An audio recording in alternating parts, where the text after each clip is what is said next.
All right. 4 o'clock Sunday, you got to love it. It's 4 o'clock on Sunday, the Mother's Day of 2026. I've even forgotten what the date is, the 10th of May. Welcome to the Sunday Sesh podcast. Yes, we've managed to sneak one in on a Mother's Day. I've managed to sneak a couple of things in on a Mother's Day. Don't ask me how I do it. I charge too much, ladies and gentlemen. But if you need any tips, you can message me privately. How is everyone out there today? It's been a glorious day. I'm starting to think, apart from daylight savings, autumn might be my favourite season of the year. I was a summer guy, but autumn is definitely starting to win me over.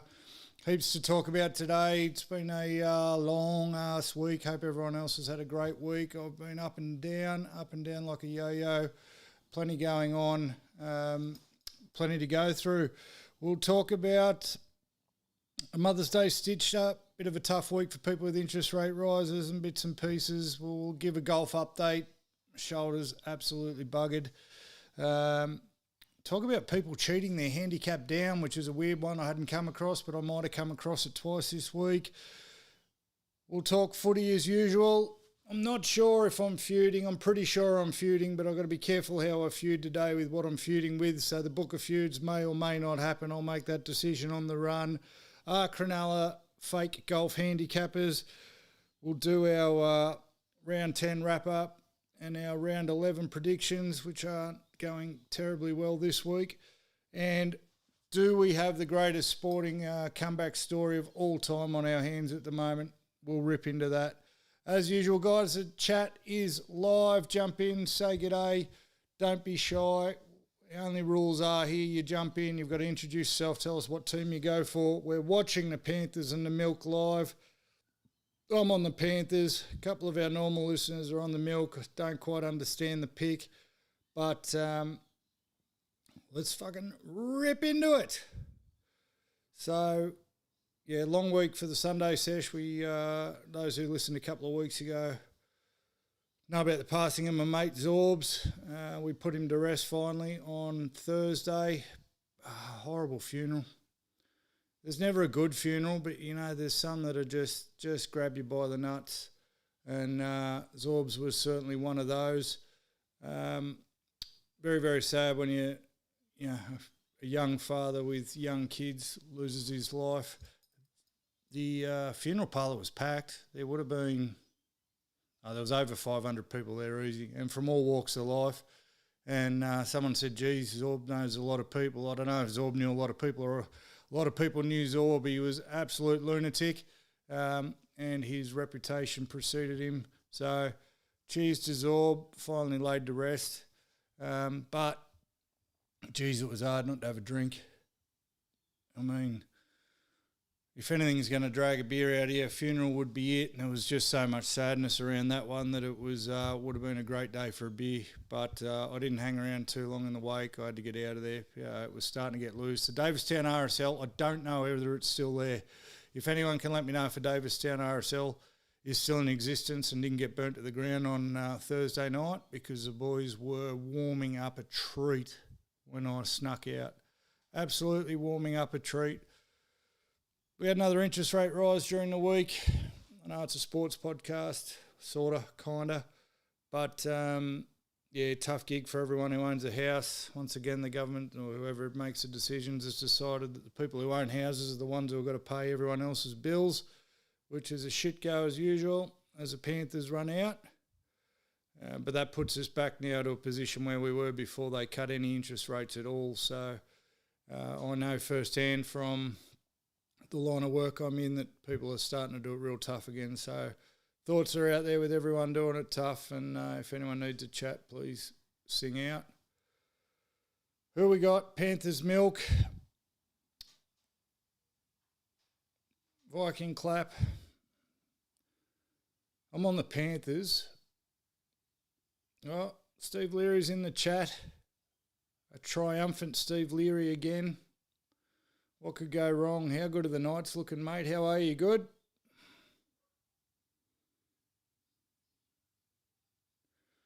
Be remiss of me not to say Happy Mother's Day to all the mothers out there too. There is Buckley's chance in none that there's any mums listening to this podcast, but or watching, and if they are, I apologise, but thanks for everything you do.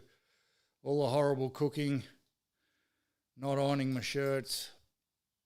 Thanks for all of it. We appreciate you.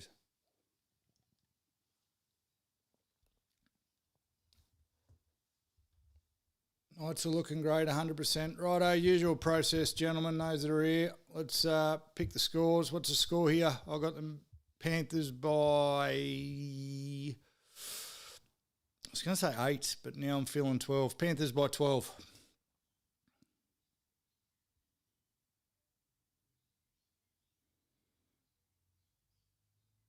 I don't, Justin Taylor, Panthers by 24.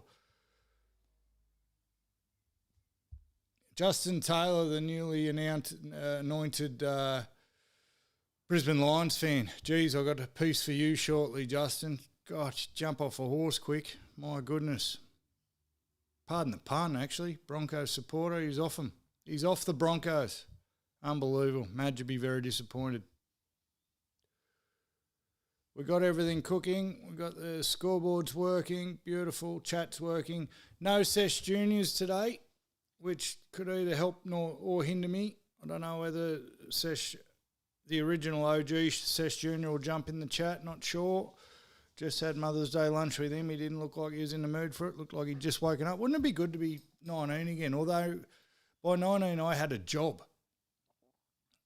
By 19 I had a job. My days of smoking billies and staying in bed till 4 o'clock in the afternoon and then just getting up and playing Madden NFL till I fell asleep again, or watching Lord of the Rings, well and truly done by then. So I had a job. The big fella doesn't play Madden, doesn't smoke billies and doesn't watch Lord of the Rings, but still manages to stay in bed till 3 o'clock in the afternoon. Don't know how he does it. All power to him. But I think I'm running all the technical side of this myself today, so... Now, what do you guys get up to for Mother's Day? Did you pay your dues or what?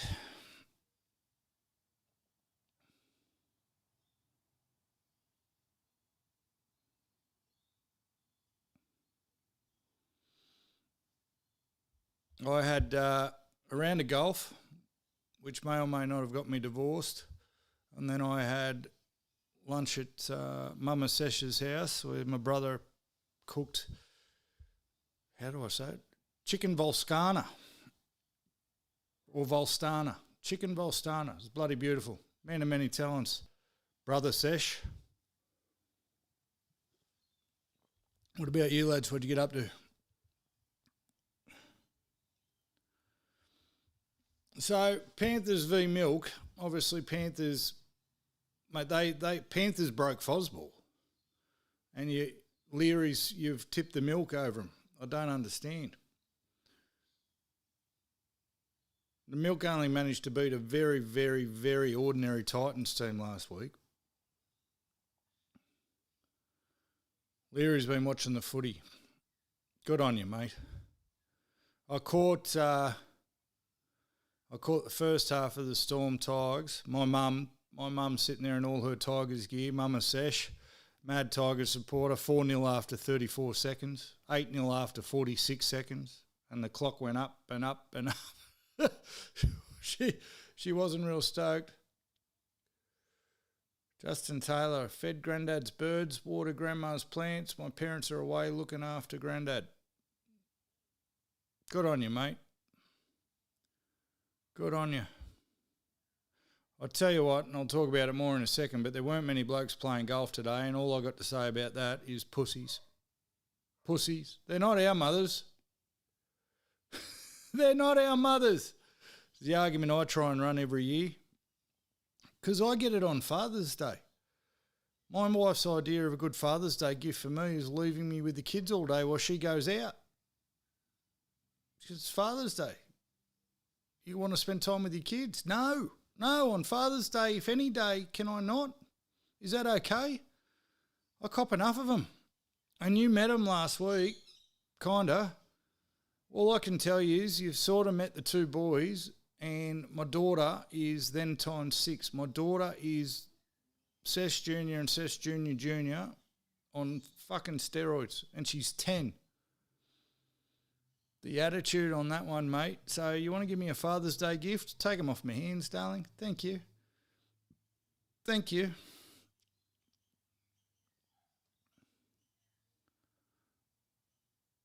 Nil all 5 minutes in. All right, well, let's get rid of golf first, shall we? It's going to run into a few things. So, midweek, I reckon. No, it would have been the beginning of last week. I get a very interesting question from my wife. Panthers are away already. Oh, there's an elbow to the back of the head.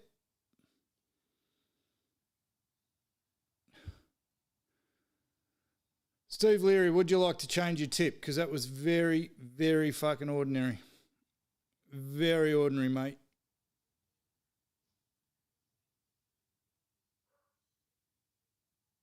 So anyway, the way the golf club works, because they're so busy, is if you want a game, you got to book it pretty much the week before. So I've got an alarm set on my phone for 5:55 every Saturday evening, to jump on, grab my spot in the queue, because the diary the booking sheet for the following Sunday's round opens at 6 p.m. And if you're not in early, you don't get your spot. Now, the only way I get away with doing both golf and podcast on my only day off is I've got to play golf fucking early. All right, I've got to grab the earliest tee time I can. Gets me home in time to spend 2 or 3 hours with the fan band before I come in here and talk to you larrikins. So if I don't get one of those early spots, I'm pretty well stuffed. So anyway, not like me to be organised, not at all. I was fucking organised last week. I went, it's Mother's Day next Sunday. How I remembered that? Fuck knows, because I am the king of only remembering things at the last minute, but I was prepared. So instead of booking in for Sunday, my initial plan was, no, I'll book in a Saturday, which if I'm going to do it, I'll have one Saturday a month where I go to golf, otherwise I've got to work. Wasn't ideal this week, we're busy, so I'm like, I'm going to have to toss up. I'll probably end up working, but I'll book a Saturday. So I jump on and I book a Saturday morning slot. And it must have only been, I don't know how she knows these things, my wife, but it wasn't a lot long after that. I get a question, gentlemen. I get a question. And the question was, are you playing golf next Sunday? Now, I know it's Mother's Day. I sure as shit know she knows it's Mother's Day. And my fucking spider senses start tingling. What is she up to? Trick question. You'd have to go, all those in favour of a trick question, say aye. Aye. So I go, because I'm up to this fucking, not my first rodeo, love. No, darling, I'm not playing golf next Sunday. It's Mother's Day. Yes, win for the Sesh.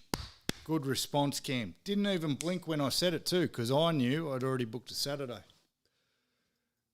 She says, oh, well, no, we're going to your mum's for lunch.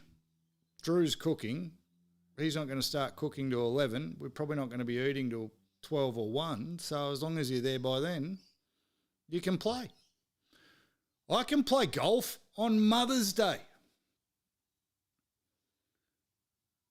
I can fucking play golf on Mother's Day. You got to be shitting me. So spider senses right up there now. Red flags everywhere. So rather than proceed with the conversation, I went, okay. And ended it there. Oh, Dragons. Raiders almost away. I ended the conversation because if I press too hard, I'm digging myself a hole. But in my head, not only have I already got one game booked for next weekend, I might be a chance at 2. Because, listen, I did the right thing to start with. I remembered it was Mother's Day.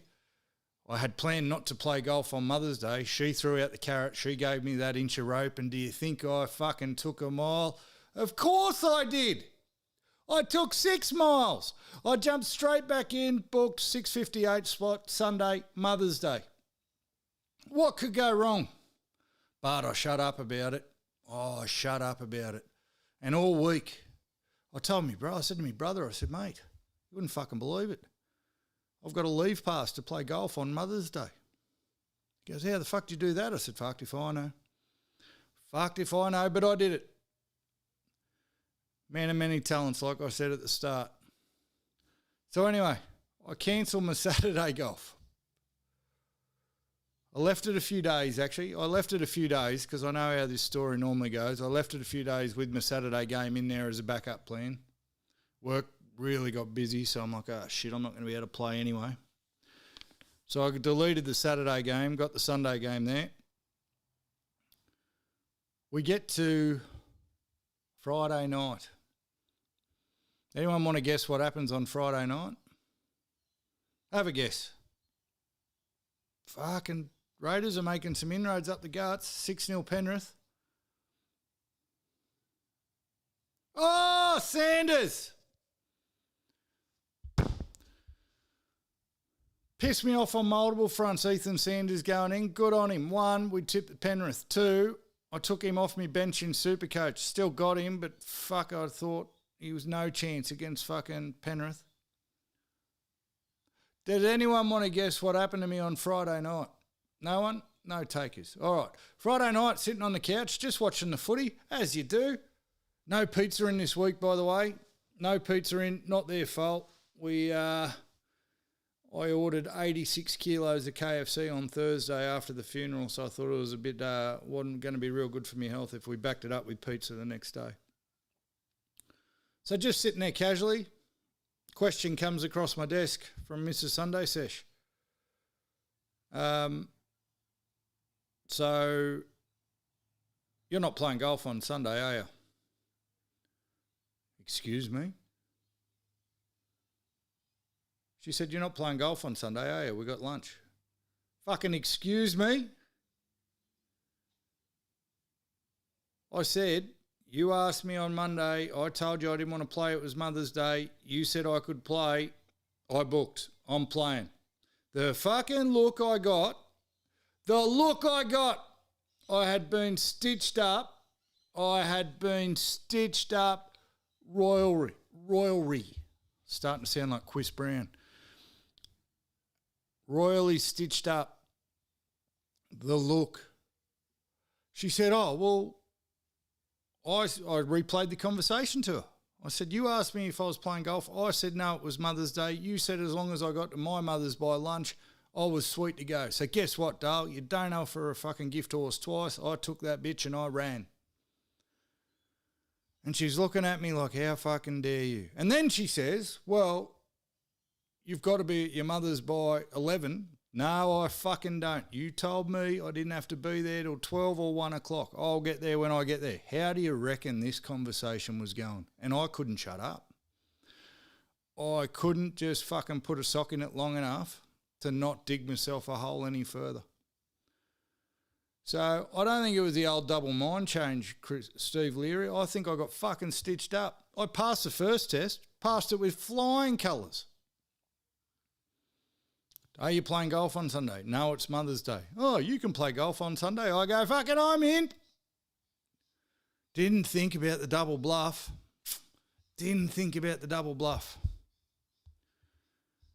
So then I got a real problem.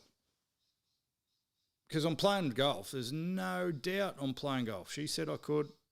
It's on the record, playing golf. I had to remind her of the whole conversation. Apparently it never happened. Yes, Your Honour.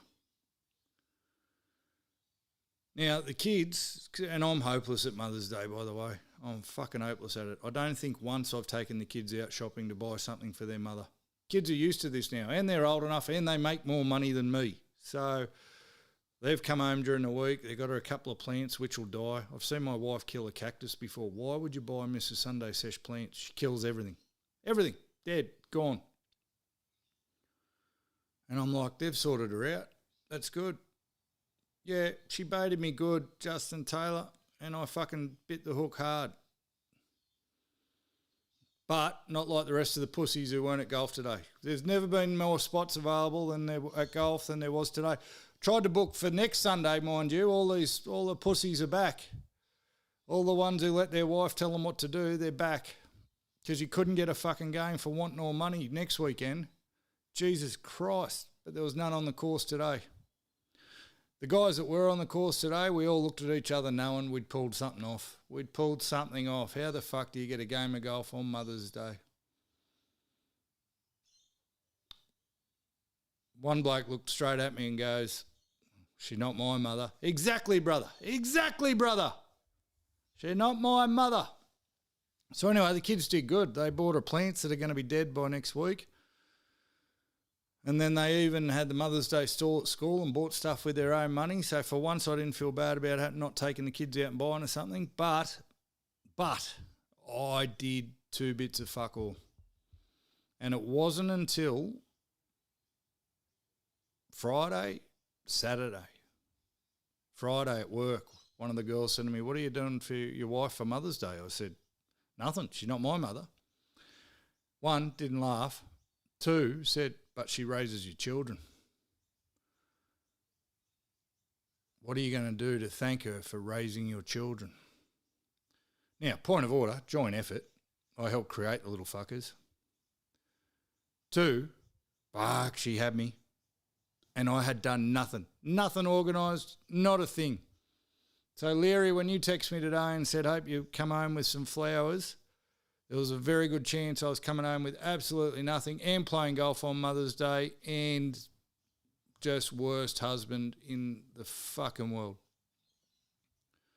But I think fast because I'm used to doing things at the last minute. So I've gone from possibly the most hated fucking husband on the planet to now, I'll be on later for sure. You know how I did it? Bunnings voucher.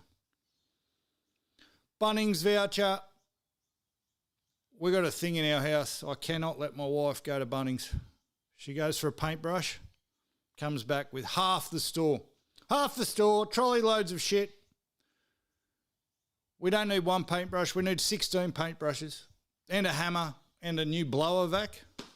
That was a good one. Oh, that might have been me, actually. So, barred from Bunnings. In these tough economic times, petrol's $3 a litre. They've just put interest rates up again. Sorry, you're barred from Bunnings, Mrs. Sunday Sesh. Do you know how I'm now the most loved fucking person on the planet? Bunnings voucher. I worked out at 5 o'clock yesterday afternoon that if I got an online voucher, I could get it delivered to her email this morning while I'm on the golf course.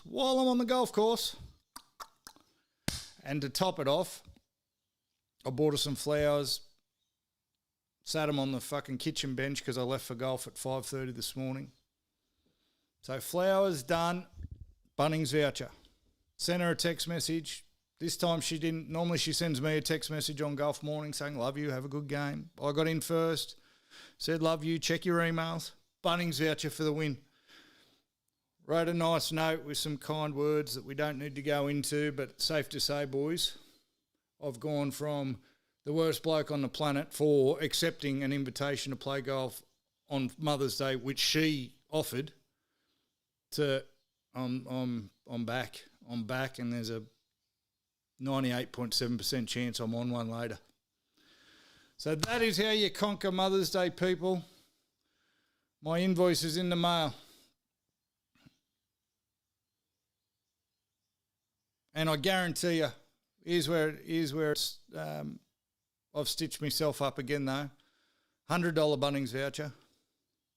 She'll buy $500 worth of stuff. There's no way she's walking out with just what's in the voucher. And I knew that.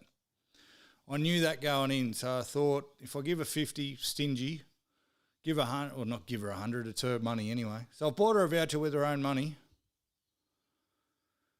knowing full well that 100's probably going to turn into 5, and then I can't be called an arsehole. There's no way I can be called an arsehole now. So congratulations to me. 6-all Panthers, Canberra.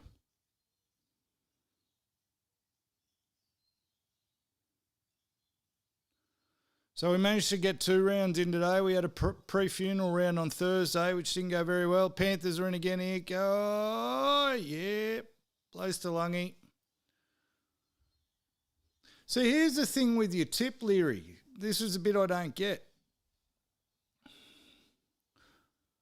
The Raiders can score points, but the Raiders are also prone to letting in 40 points. The Panthers can score points. They're not very prone to letting in 40 points. I don't think you're getting a shootout. I know it looks like one at the moment. I just don't see how. I don't see. Look at this. Straight up the guts. Straight up the guts.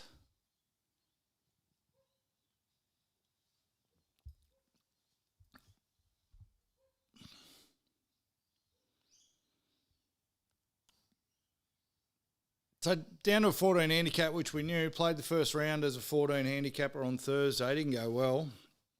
I had my lowest Stableford score in a long time. 20. Actually, no, it wasn't. I had 29 points. Not good. Anyway, not good.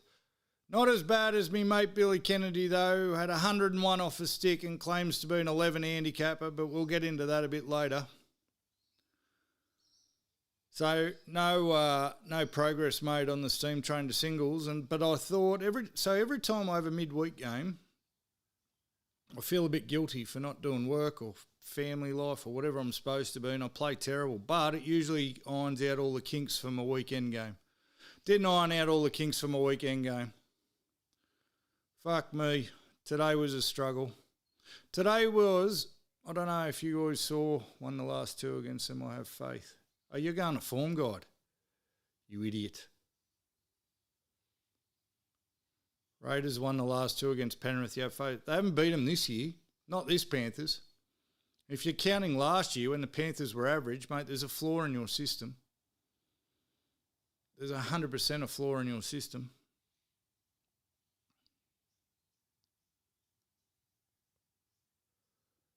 Yeah, I am doubting your form again. Doubting your form. You didn't pick Parramatta, did you?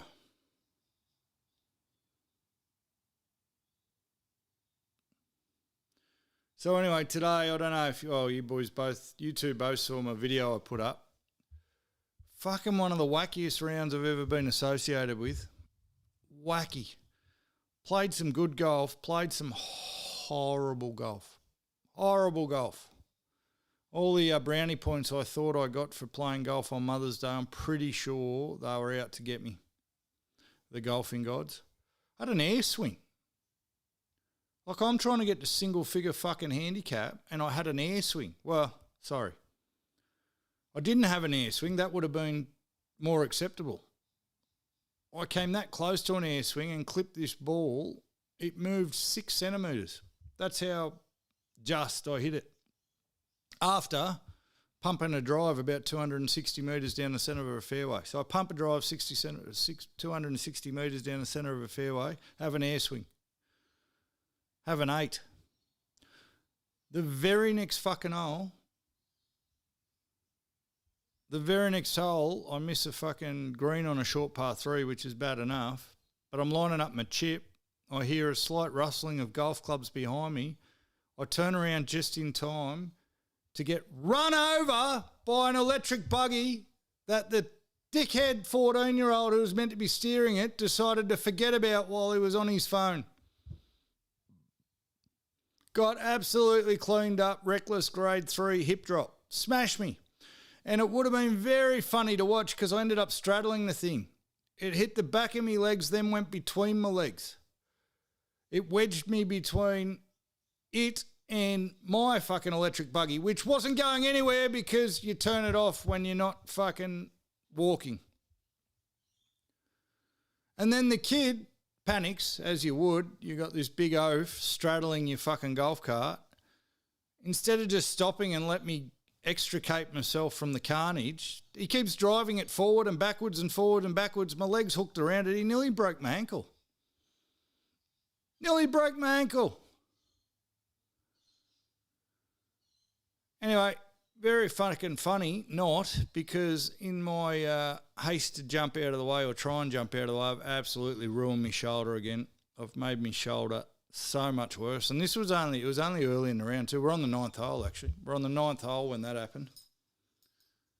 So I'd played some half-decent golf and some horrible golf up until that point. So 8-9 weren't a real good run for me. Pump drive, air swing. After the air swing, top the ball 10 metres. I've got to do something with my 3-wood. It's not working. Then get run over by a cart. And I think I bogey 18. And then I nearly had a hole in one. So I'd already got closest to the pin on one of the par threes, I think. And then I finished the round this far from the hole on a 180-metre uphill par three with the pin cut right at the back. Absolute wackiness, rocks or diamonds. So 32 points. The score flatters me because it was very, very average, and I took a birdie and I finished par birdie to get 7 points, I think. So you take those out of the equation, I was on a very, very average score. No progress at all made towards the tattoo. And I'm not starting to get worried. I'm not going to give Gibbs that. But I do need to just make a little bit of a move very soon. I need to get down to 12 or 13 very soon just to give me, because the 12 or 13 down to 9 is going to be real tough. But I reckon I should already be at 12 or 13, so I'm behind the 8 ball. Behind the 8 ball on the golf. Raiders attacking the line, 12-6 Penrith.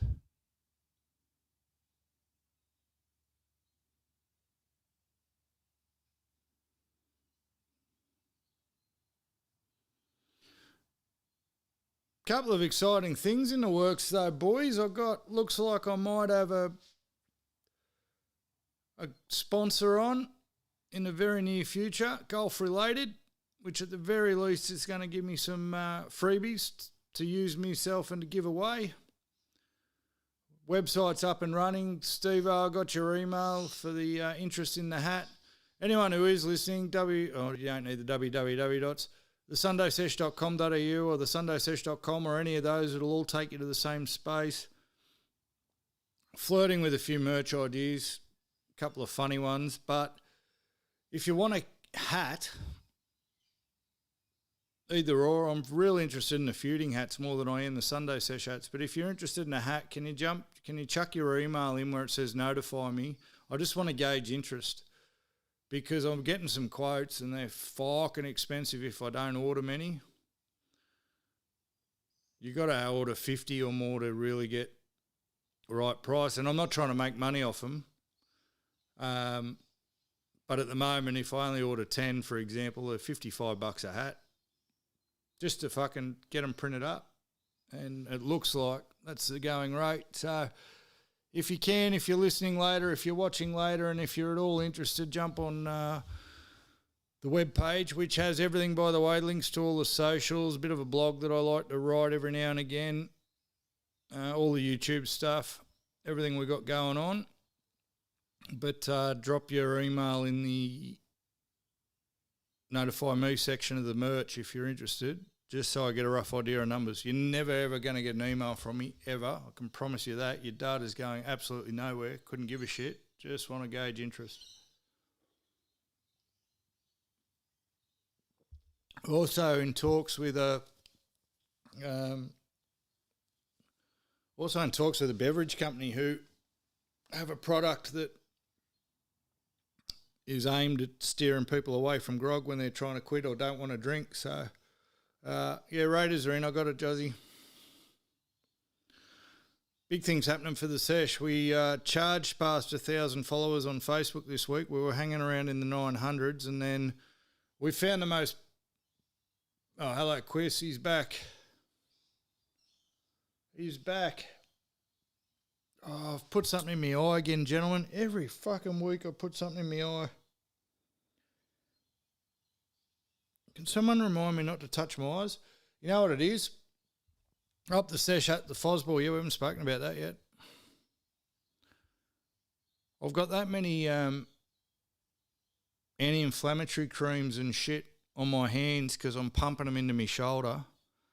And then I touch my eyes. It doesn't matter if it's a couple of hours later. There's clearly residue there because it smashes me every time. I've just pepper sprayed myself. Sprayed myself.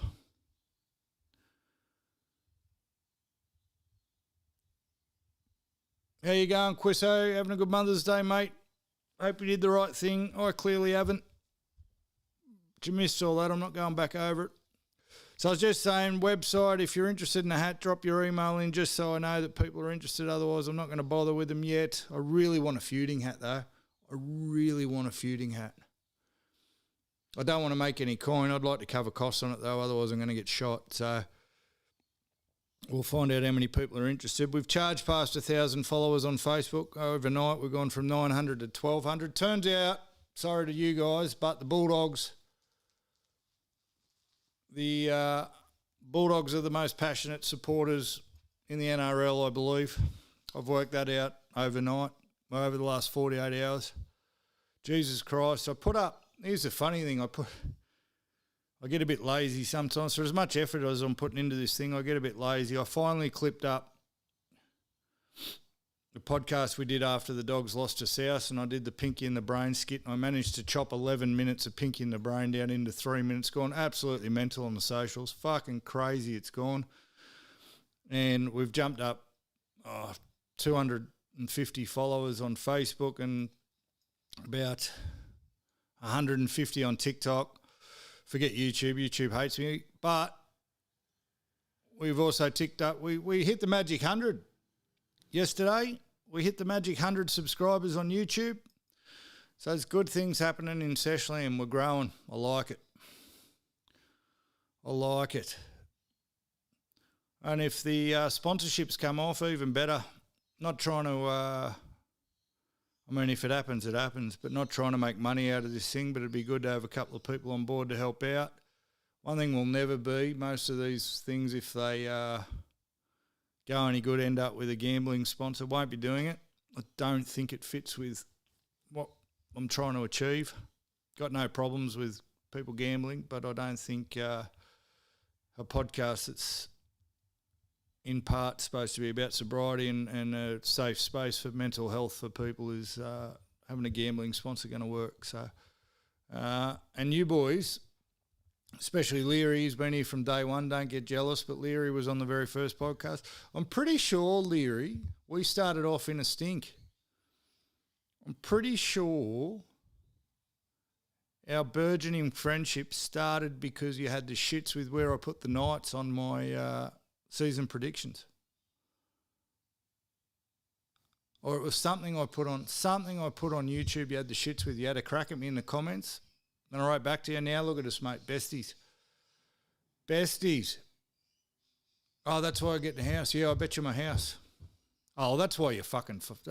That's the only reason we're friends. Very early days, Steve Leary had a crack at me in the comments. You know what's funny, Leary? They don't all jump on here, but fuck, I've turned some people. I cop some abuse, as you guys see in the comments. Usually they'll have 2 or 3 goes, and when they see that I'm just fucking with them and I'm here for a good time, I usually turn them around. They end up following. It's very funny. But dogs are the most passionate. The Pinky in the Brain skit's gone absolutely off its tits, and they're still going. I'll turn my phone on in a second. There'll be 100 new notifications, not exaggerating. And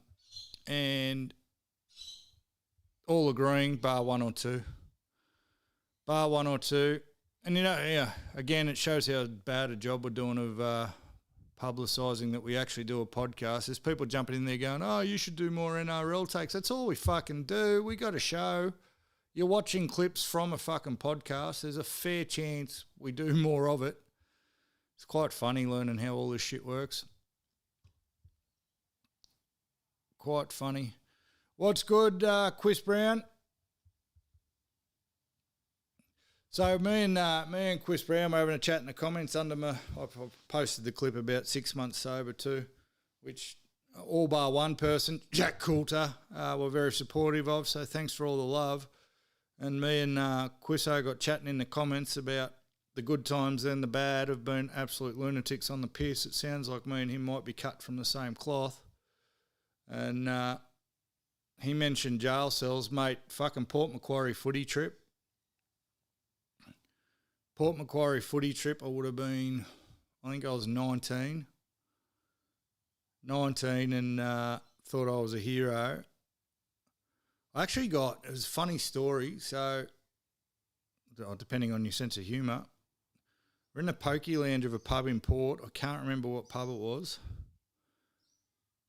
There was a guy in there wearing a yellow jumper selling pingers. He was literally standing in the middle of the pokey room going, "Ewas, get your Ewas." He was making no fucking secret of the fact that, he was in there selling fucking disco biscuits. And it just so happened that I was wearing a yellow jacket.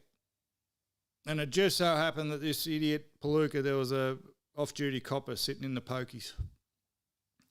Now, I'm up there with 25 footy boys. We just won one of our many premierships of the mighty Wangaroos. I think we're on day 2 or day 3. Bender, absolute bender. Anyway, when I eventually walked out of the pub, cops are at the front door, grabbed the guy in the yellow jumper, except it was me in a yellow fucking jacket.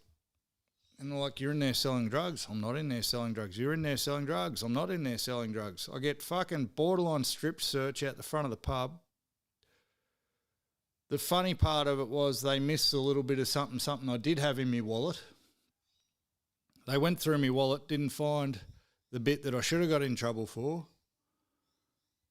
And then they asked me to, they give me a move along order. I said, "I've fucking done nothing wrong. I'm not moving." They asked me again. "I've done nothing wrong, I'm not moving." Mind you, I wasn't speaking this coherently or this articulately, because I'd been drinking for 3 days. They said, "I'm going to ask you one more time, and if not, we're taking you in." And I said, "Well, you better fucking take me in." So they did. They took me in. They fucking took me into the Port Macquarie watch house. They didn't let me out. They made me take anything out off I could kill myself with, which included my belt, which was the only thing holding my pants up, because back then baggy pants were in. Now they're back in, but that's how old I am. I was running around when baggy pants were cool the first time. And next thing I know, I wake up the next morning in a pool of my own vomit. So the coppers have had the last laugh. I said, "You fuckers have got no idea. I'm going to be up all night.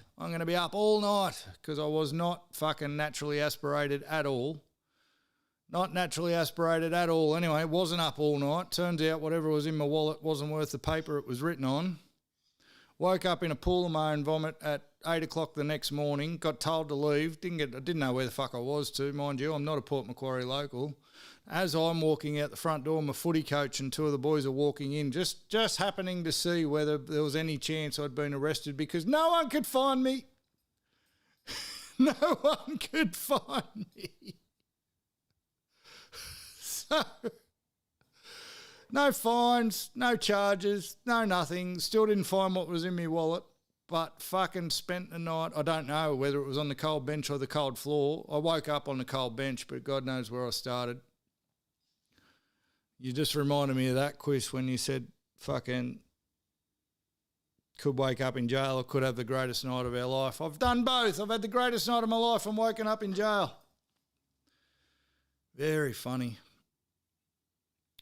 Penrith, 18-12. Maybe this is the shootout that I said wasn't going to happen, Leary.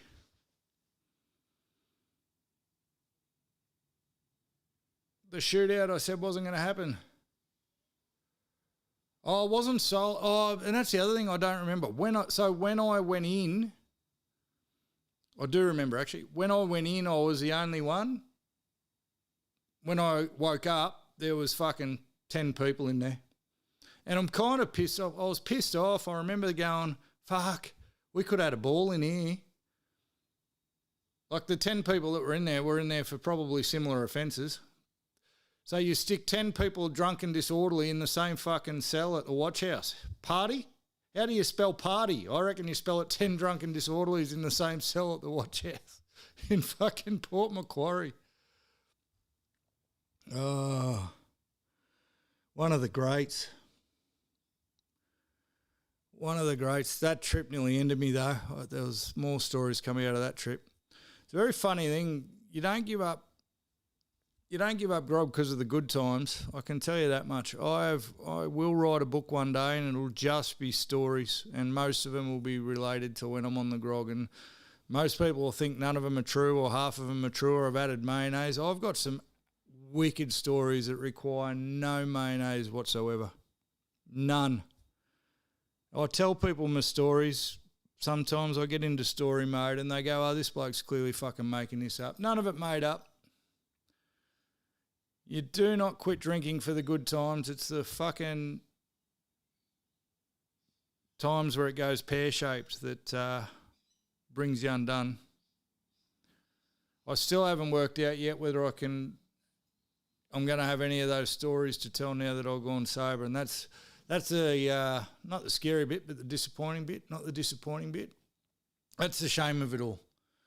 That's the shame of it all. If I could just stay happy, lunatic, drunk without anything going wrong, fucking not a problem in the world.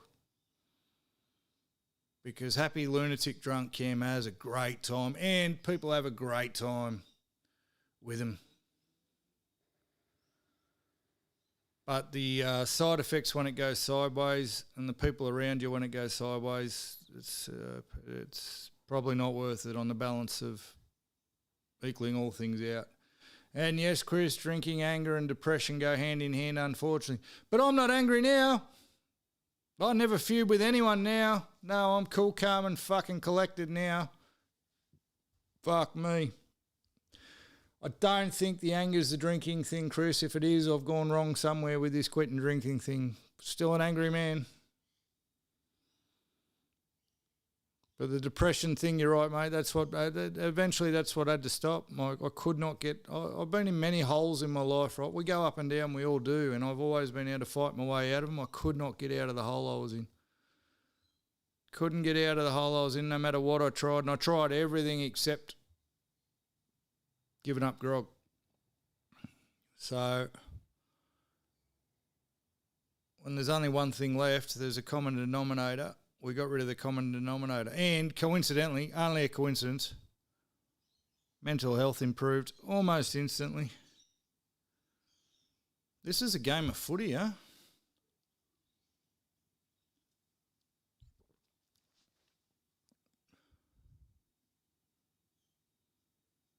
This is a game of footy.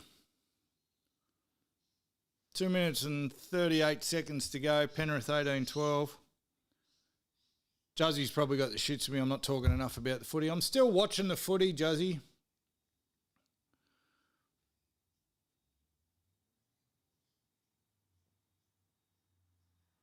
Yeah, it's a lot closer so far. The Raiders haven't put... Oh, don't get too deep on me. On the flip side, anger and manifestation / money can also go hand in hand.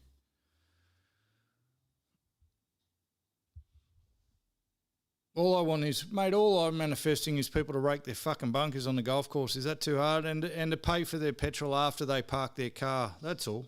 That's all. That's all I want to manifest. There's a New South Wales 5'8", just steamrolling Tulungi. They won't pick him, but they should pick him.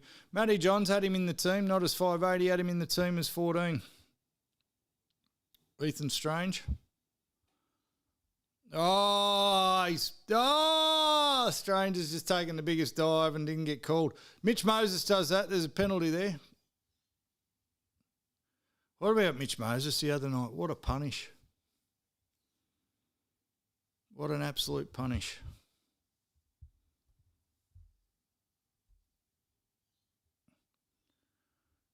Unbelievable.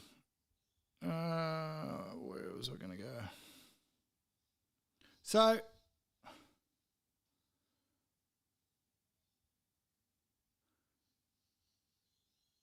going to go golf again, but I'm going to tie it back into footy, so bear with me for a second.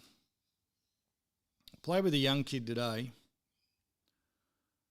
He's only 14 years old. And I didn't actually look at what everyone's handicap was before we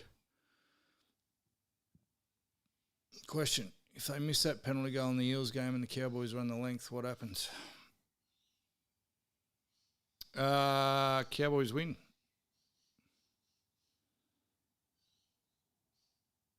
Cowboys win. Ball's still in play. So if they hit the post, ball's still in play, game's still on. Game doesn't die until the ball's dead. So that's why Mitch Moses didn't want to take the kick.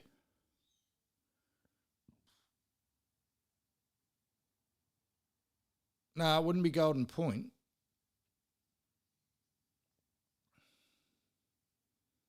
They weren't in golden point, were they?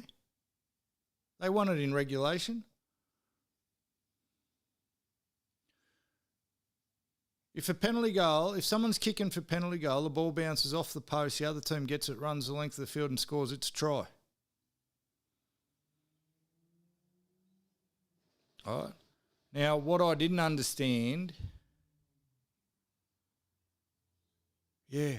what I don't understand now that I think about it, and I didn't pay enough attention to it at the time, Mitch Moses didn't want the penalty. That's the reason he didn't want the penalty. They were already in front. He didn't want to risk anything going wrong with the penalty goal. But no one said you had to take a penalty kick. You could have tapped it and kicked it out. That's what they usually do in that situation, just tap it and kick it out.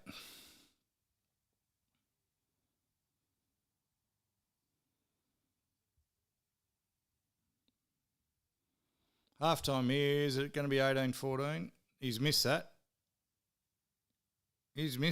See, Panthers run that back like that just happened then. Try.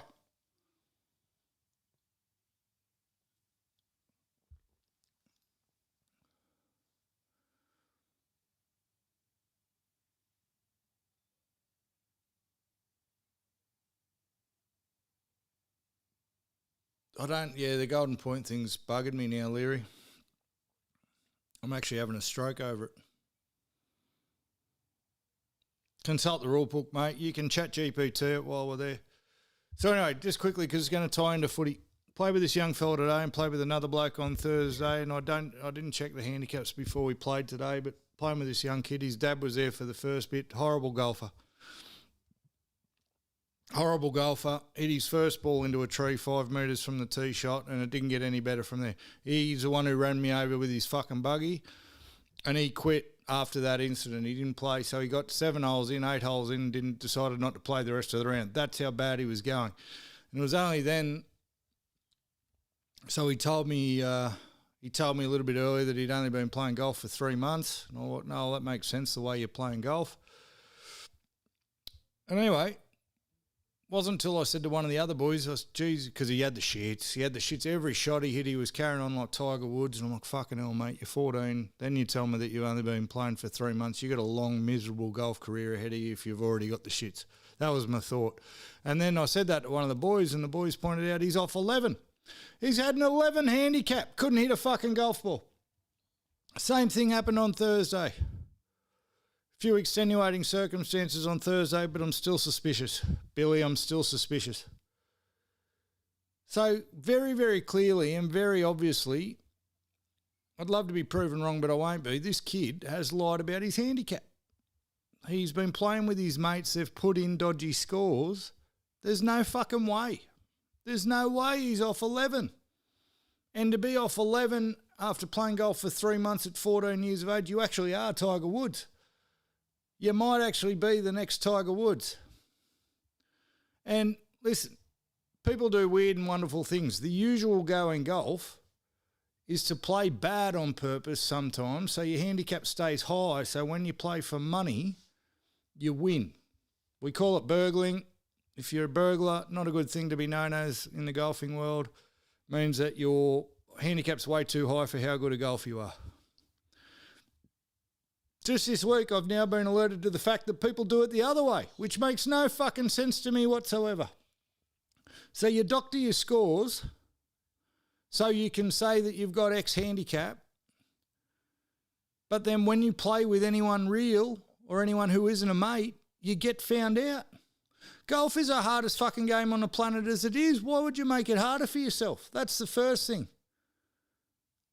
But I'm new to this phenomenon There's no fucking way. Honestly, if I wasn't betting with Steve Gibbs on this fucking tattoo, I would not mind just cruising around at a 15 to 18 handicap for a little while.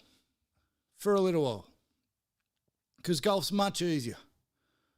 But to put yourself off 11... Now, the bloke on Thursday is an 11 handicapper at a course much, much harder than the one I'm a member of. So if you're an 11 handicapper at that course, really when you come to my course, it's probably worth 4 or 5 shots. You should be off 6. The bloke had 100. The bloke had 101, actually.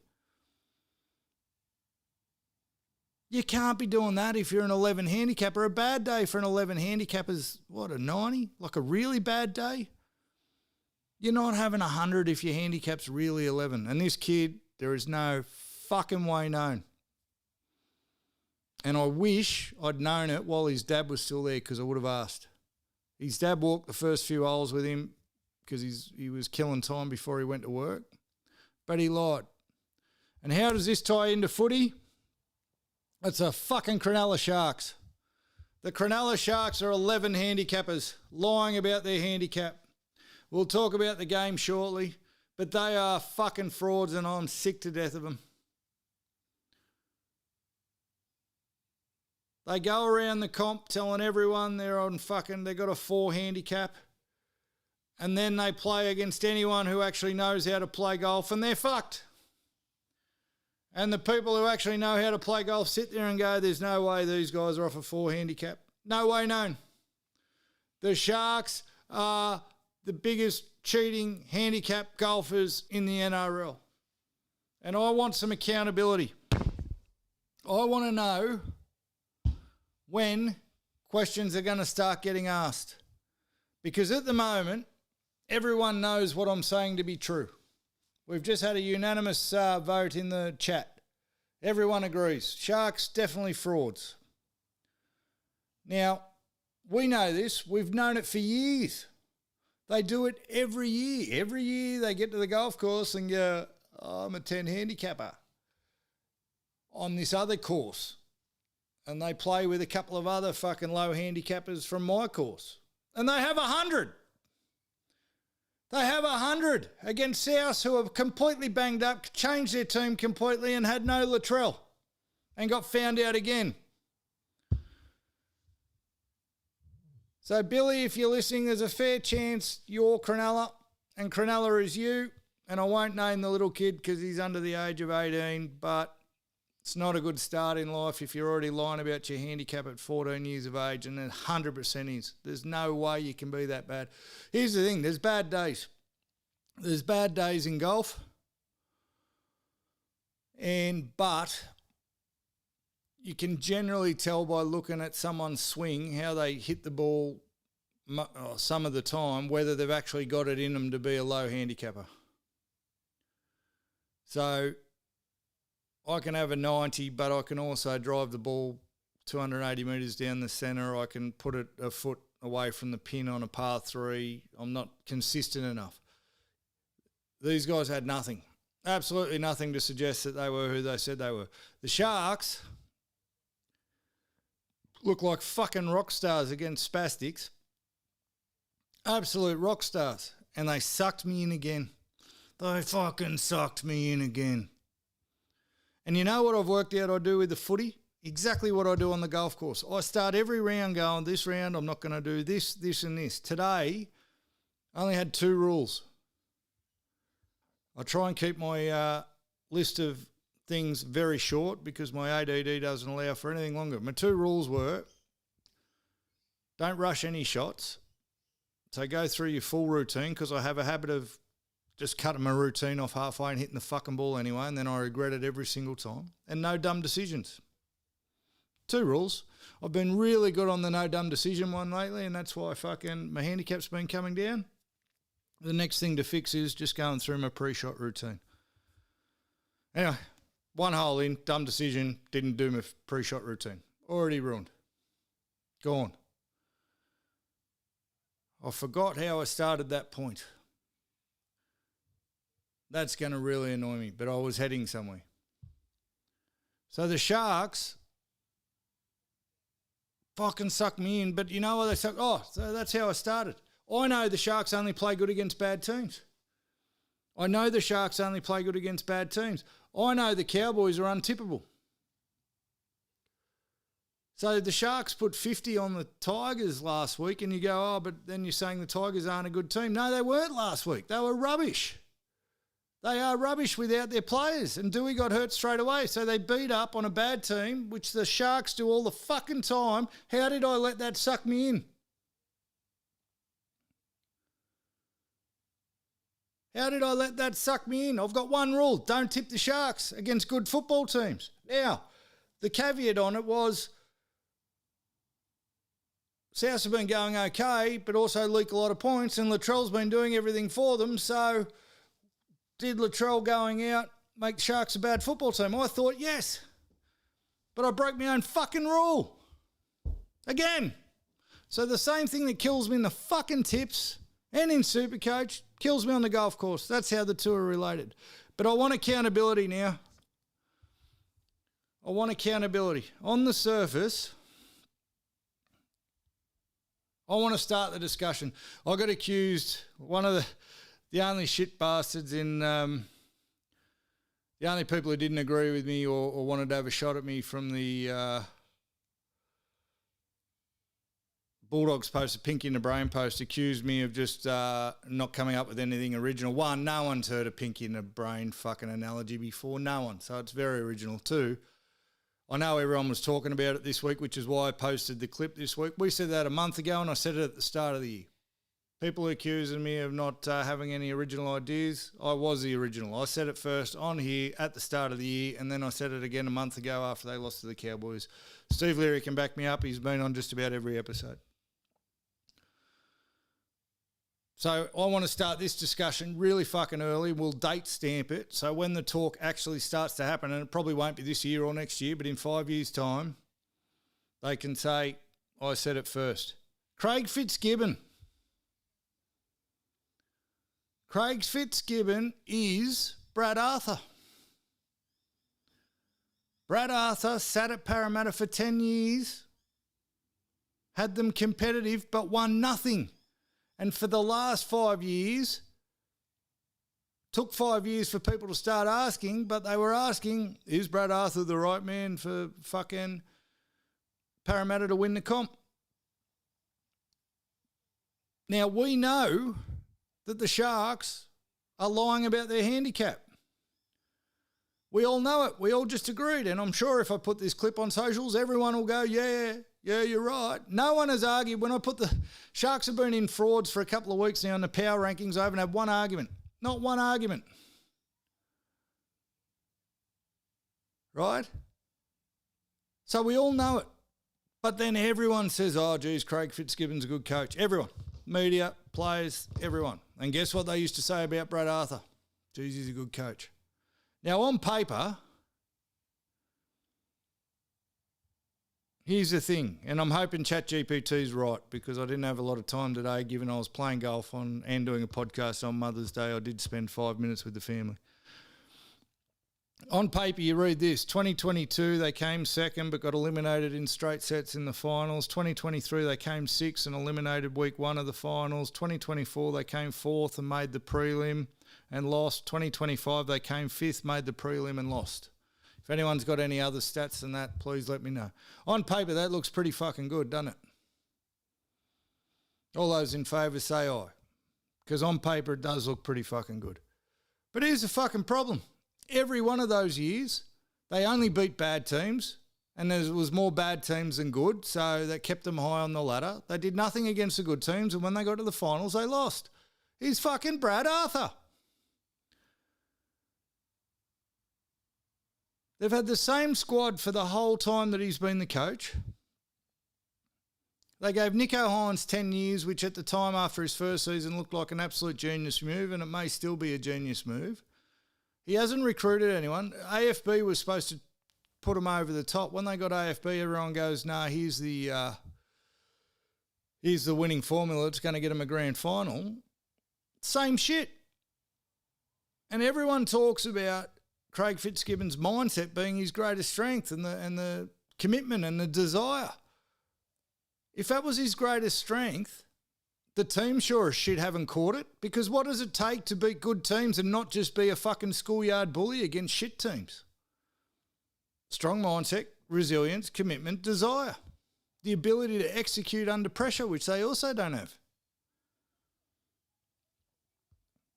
South have been up and down all year. South leaked 40 points every game all year. They let the Knights put 40 on them. Nothing against the Knights. Fucking Sharks couldn't strike a blow against them last night. Or whenever they played. And I fucking changed my tip. I told anyone they were mad if they didn't. And the South fucking schooled them. Absolutely schooled them. So I want to start the conversation right now about Craig Fitzgibbon being overrated. Massively overrated. They haven't changed. They haven't changed in 5 years. Find a game for me. Find a game. Someone think of a game, because I can't, where you went, oh, fuck, the Sharks won one they weren't supposed to win. Find one.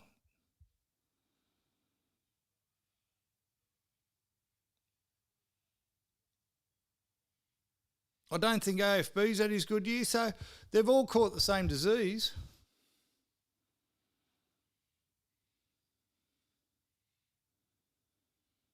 And I reckon, like, I've got nothing against him. So I'm not saying he's not a good coach, right?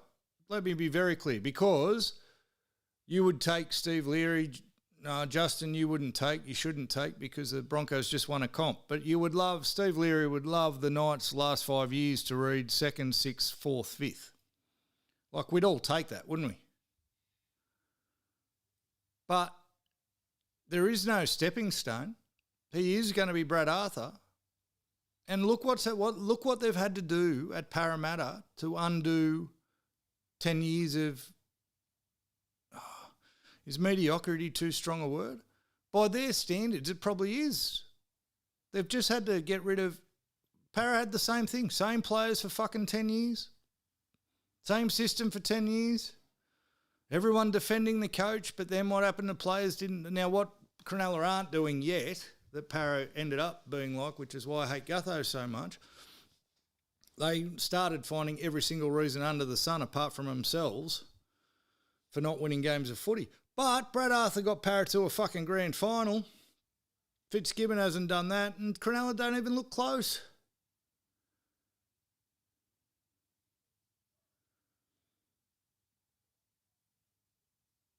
Oh, but but my argument is they are not making the grand final, so are they any better than the rest? Well, they're better than half the comp most years.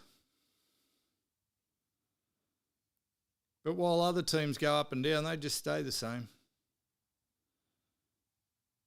And what I see, and they've just re-signed Fitzy, that I see in another 5 years them having to completely fucking rebuild Parra like Cronulla's had to do, because they've kept the same bloke who's already reached his ceiling. They've reached their ceiling. That squad and maybe the coaching style has reached its ceiling. How can the same half and 5'8" end fullback, they've had the same spine for all those years. How many fucking teams would kill to have the same spine that whole time? You know why Melbourne have been so good for so long? They usually have the same spine for long periods of time. And I know they've fallen off now, but it took them a while, and they've been much, much higher on the pecking order than fucking Cronulla. So if Trindle and Hines haven't sorted their shit out yet, they're never going to. They're never going to.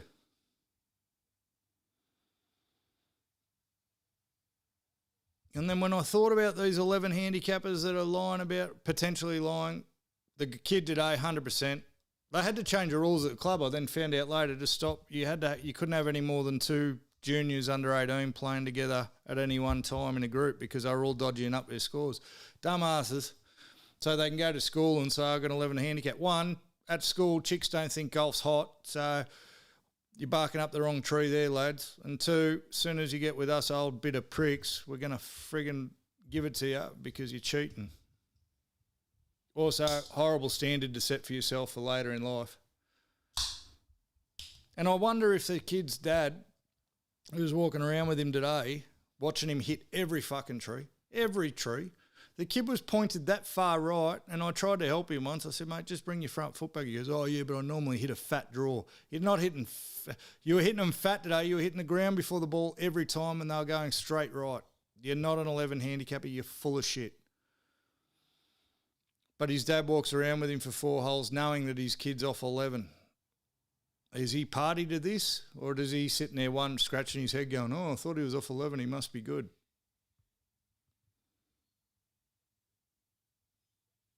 Who the fuck knows?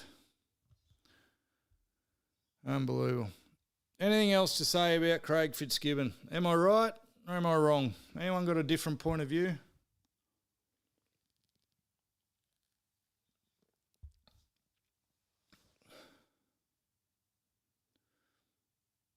Nico overrated.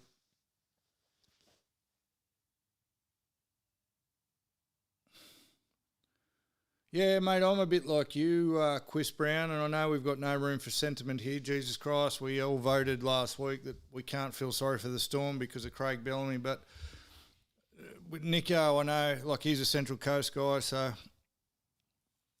he comes from 10 minutes from where I live. I know a lot of the stories getting around. I know a lot of some of the backstories into his family. Like, I don't know. I mean, there's plenty of people with a rough upbringing that done all right, but I think I do feel for him. It's clear that he does struggle with the mental side of things quite a bit. I think the worst thing that happened to him, I don't think he was overrated, but then they fucked him with New South Wales. That stitch up where they chucked him on in centre.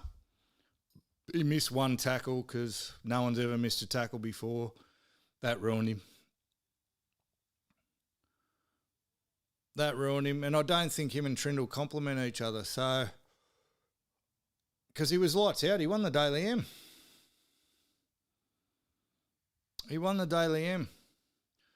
Tough guy doesn't suit him. Like, I think when Nico finds his happiness in life, he's been coming out in the media lately, not super lately, but last year, telling us that people had to respect the Sharks more and that people had to respect him more.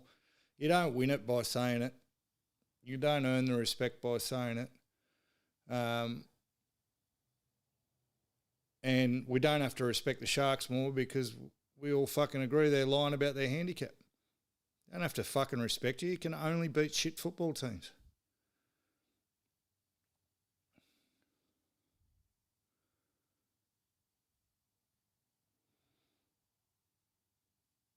Now, South are a conundrum. I know we've got the order mixed up on games, but we might as well, we've just had a rant about the Sharks. So, talk about South. South have got me fucked, although they were only playing Cronulla.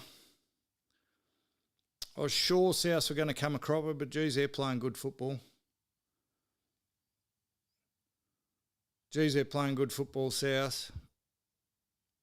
Right call to get Jamie Humphries out of halfback. I didn't think I thought they'd be average against...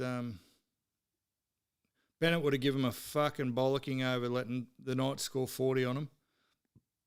Would have given them an absolute bollocking. So their defence, they'll fired up in defence. They've just got to stay consistent, South, I think.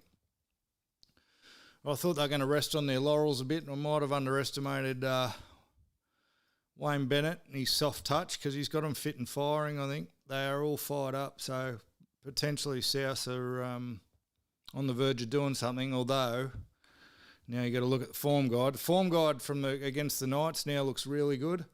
Right? The fact that they hung in there and come back against the Knights, who are looking really fucking good. Now, I hate to say it for Steve Leary in my house, but form guide against Cronulla, everyone's going to beat up Cronulla, who's equal to or better than them on the ladder. Yeah, Ashton Ward look good. They just look slick. They look fast. Sean Kepi probably had one of his best games as a NRL footballer. He was good at Manly, but he's been very average for South. He was good. And they just look quicker, more hungry. And the Sharks hate it when someone puts it on them. When was the last time someone put it on the Sharks and they fucking matched them? Still angry about the Sharks. Because I changed my tip. That's the real reason. They're all overrated. 18-12 Penrith still. Right. Dolphins 44, Dogs 12. That's what sparked the pinky in the brain clip. Dogs are cooked, completely fucked, completely cooked, completely out of ideas. But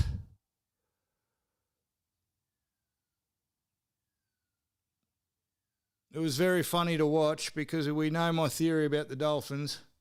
And Justin Taylor was very quick to remind me, and I actually text Steve Leary during the thing. The theory on the Dolphins is they don't play good against bad teams, and it started off exactly like that. For some reason, and I tipped the Dolphins, even though they don't play good against bad teams, and the fucking Dogs were all over them early, and I thought, oh no, I've done the golf thing again. I've gone against everything I said I was going to do. I've got me system, I've got me theory, and I fucking went against it. It's going to come back to bite me.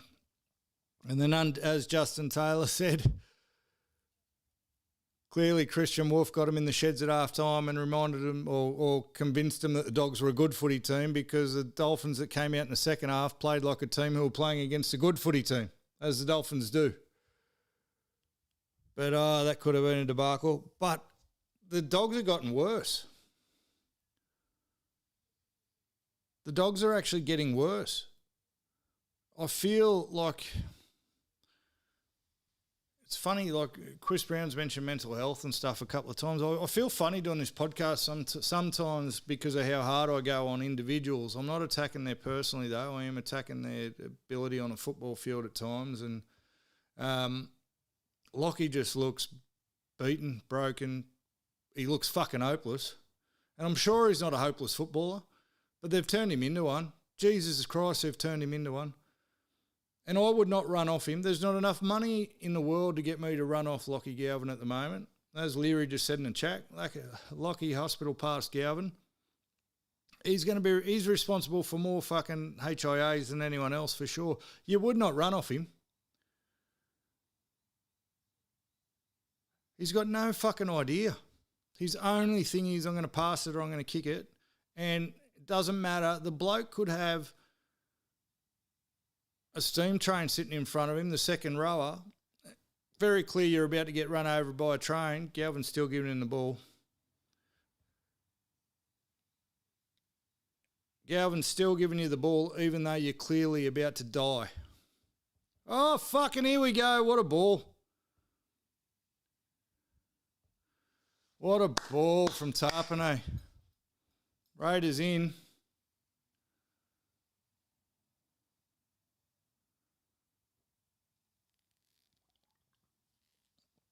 No, well, see, the problem for the Dogs, that was a great try. The problem for the Dogs is the same as the problem for the Dragons now. Because of their recruitment, they're out of options. They can't change it up enough. I think Sean O'Sullivan should be the halfback, Sean O'Sullivan should be the halfback, Burton the 5'8". Galvin, I don't know, fucking 14 for a while. But Sean O'Sullivan's the best halfback in the club. Everyone, the Doggies supporters, even though they're passionate, they don't know their own team. They keep saying Mitch Wood should be the halfback. He's fucking injured, mate. He can't be the halfback. But they are, and they've played, the Dogs have cost Jacob Preston a fucking New South Wales Origin spot, and they should have cost their captain a spot too. Crichton doesn't deserve to be there. And for all his talk about his insane leadership, like I've referred to this a couple of times, but I did fucking state very early on in the season that Stephen Crichton was massively overrated for the money he's on, and he's not going to fucking break games for you and all this shit. And then I apologised for it because he kicked a match-winning field goal straight after. I was fucking right. I was 100% right. He's been playing like absolute garbage. His leadership can't be that crash hot because his team aren't fucking following him. Change that, superimpose that onto Foz and Jake Trbojevic. That's what fucking leaders look like. And the thing that worries me the most is I think Serrato's cooked. And what I mean by worry, that's 2 press conferences in a row where he's just come out and blamed the refs. Yeah, good call, Justin Taylor. Crichton can go into fraud watch, maybe go into fraud. But Pinky, old Pinky, has been done in a fucking cracker by brain. And last 2 press conferences, all he's done is bag the ref. Hasn't changed the team and bagged the ref. And he's going to be Ivan Clearied out of there very soon by Gus. Gus isn't going to sack himself, but Gus has gone mad. He's stark raving lunatic.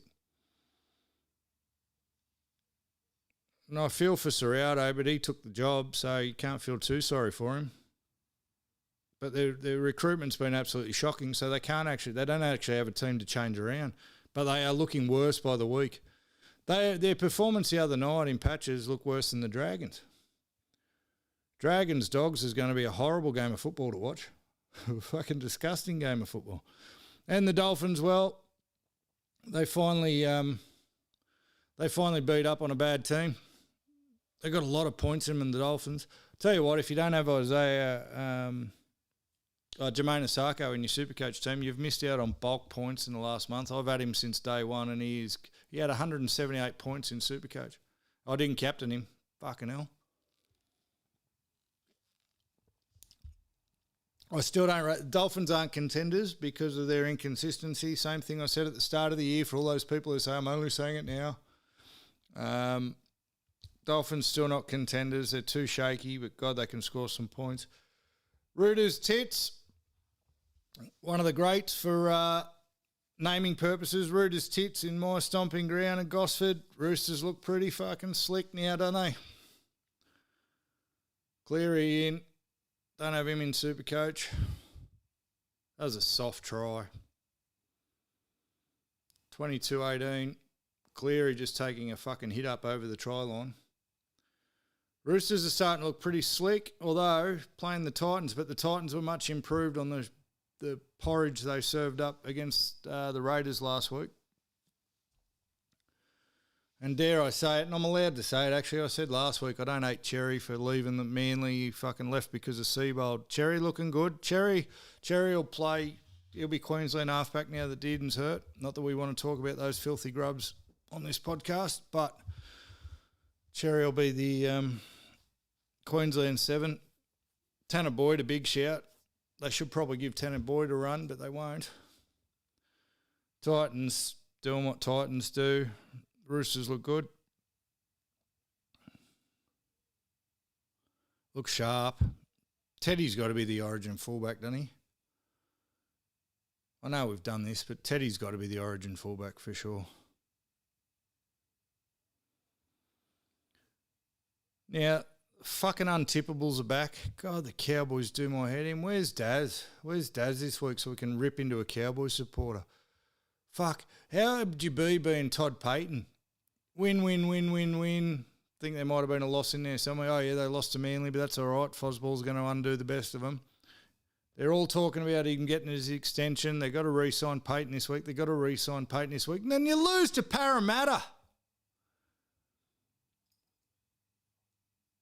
Like, what are we doing? And, fuck's sake, you made Mitchell Moses look like a fucking superstar.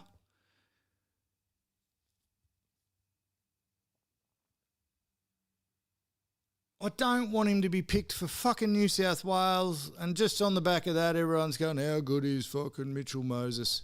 It's the first good game he's had all year, and the Cowboys will do that to you. The Cowboys have the fucking penchant for making other people look fucking great. Chris Brown, Moses to practice 10,000 kicks this week. Yeah, I think I saw your comment. I didn't. YouTube was playing up with him, but you said that about Sam Walker too. They missed some goals.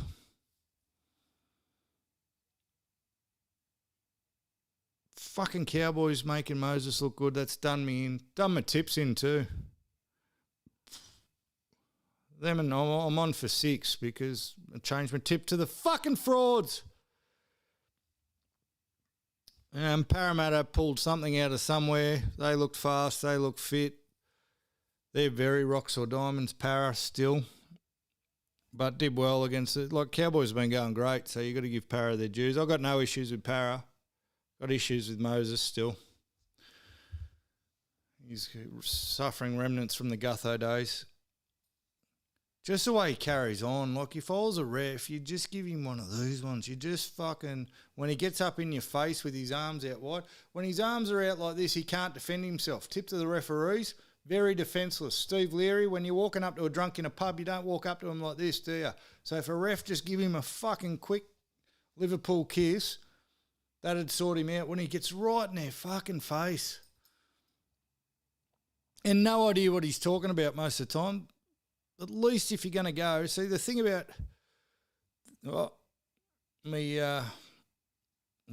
KO's just cut out. Someone's going to have to commentate for me right when that bomb was going to land. The thing about Cameron Smith that everyone hated was his manipulation of the referees. But to manipulate the referees, Mitchell, you got to know the fucking rules. He doesn't know the rules. KO's just shit the bed. I can sue him for millions in lost revenue from this podcast.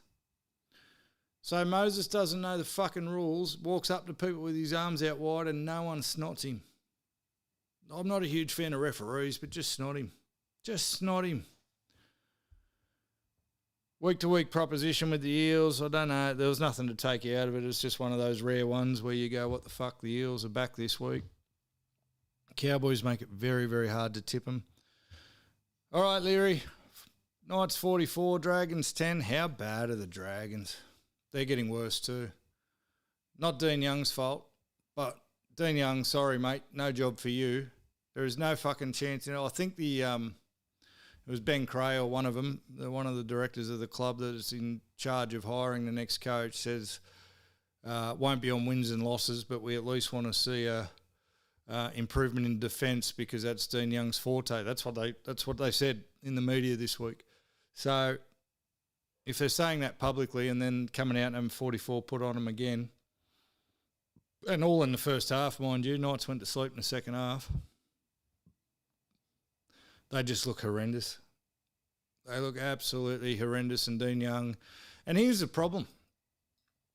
Everyone keeps saying, much like Fitzy, the players love Dean Young and he's a good coach and he's a head coach in waiting.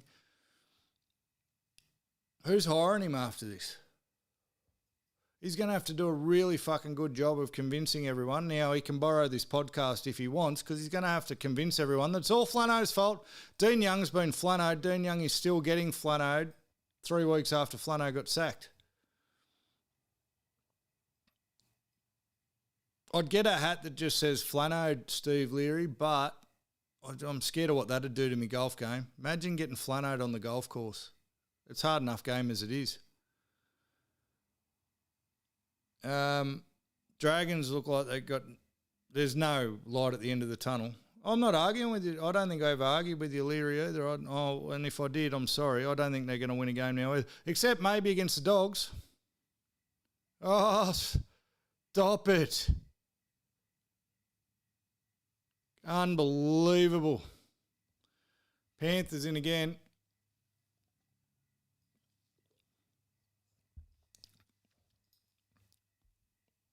It's very funny. The new followers on the socials, a couple of them have said, "Can you do a piece on the Dragons?" Fucking hello. So I've told them all to scroll down or to actually listen to the podcast. We're the ones, we people. We are the ones who got Flano sacked. Apparently, Chris Brown, hasn't been enough Dragons talk on this podcast. Do you want more Dragons talk? Can we do a hit piece on the Dragons?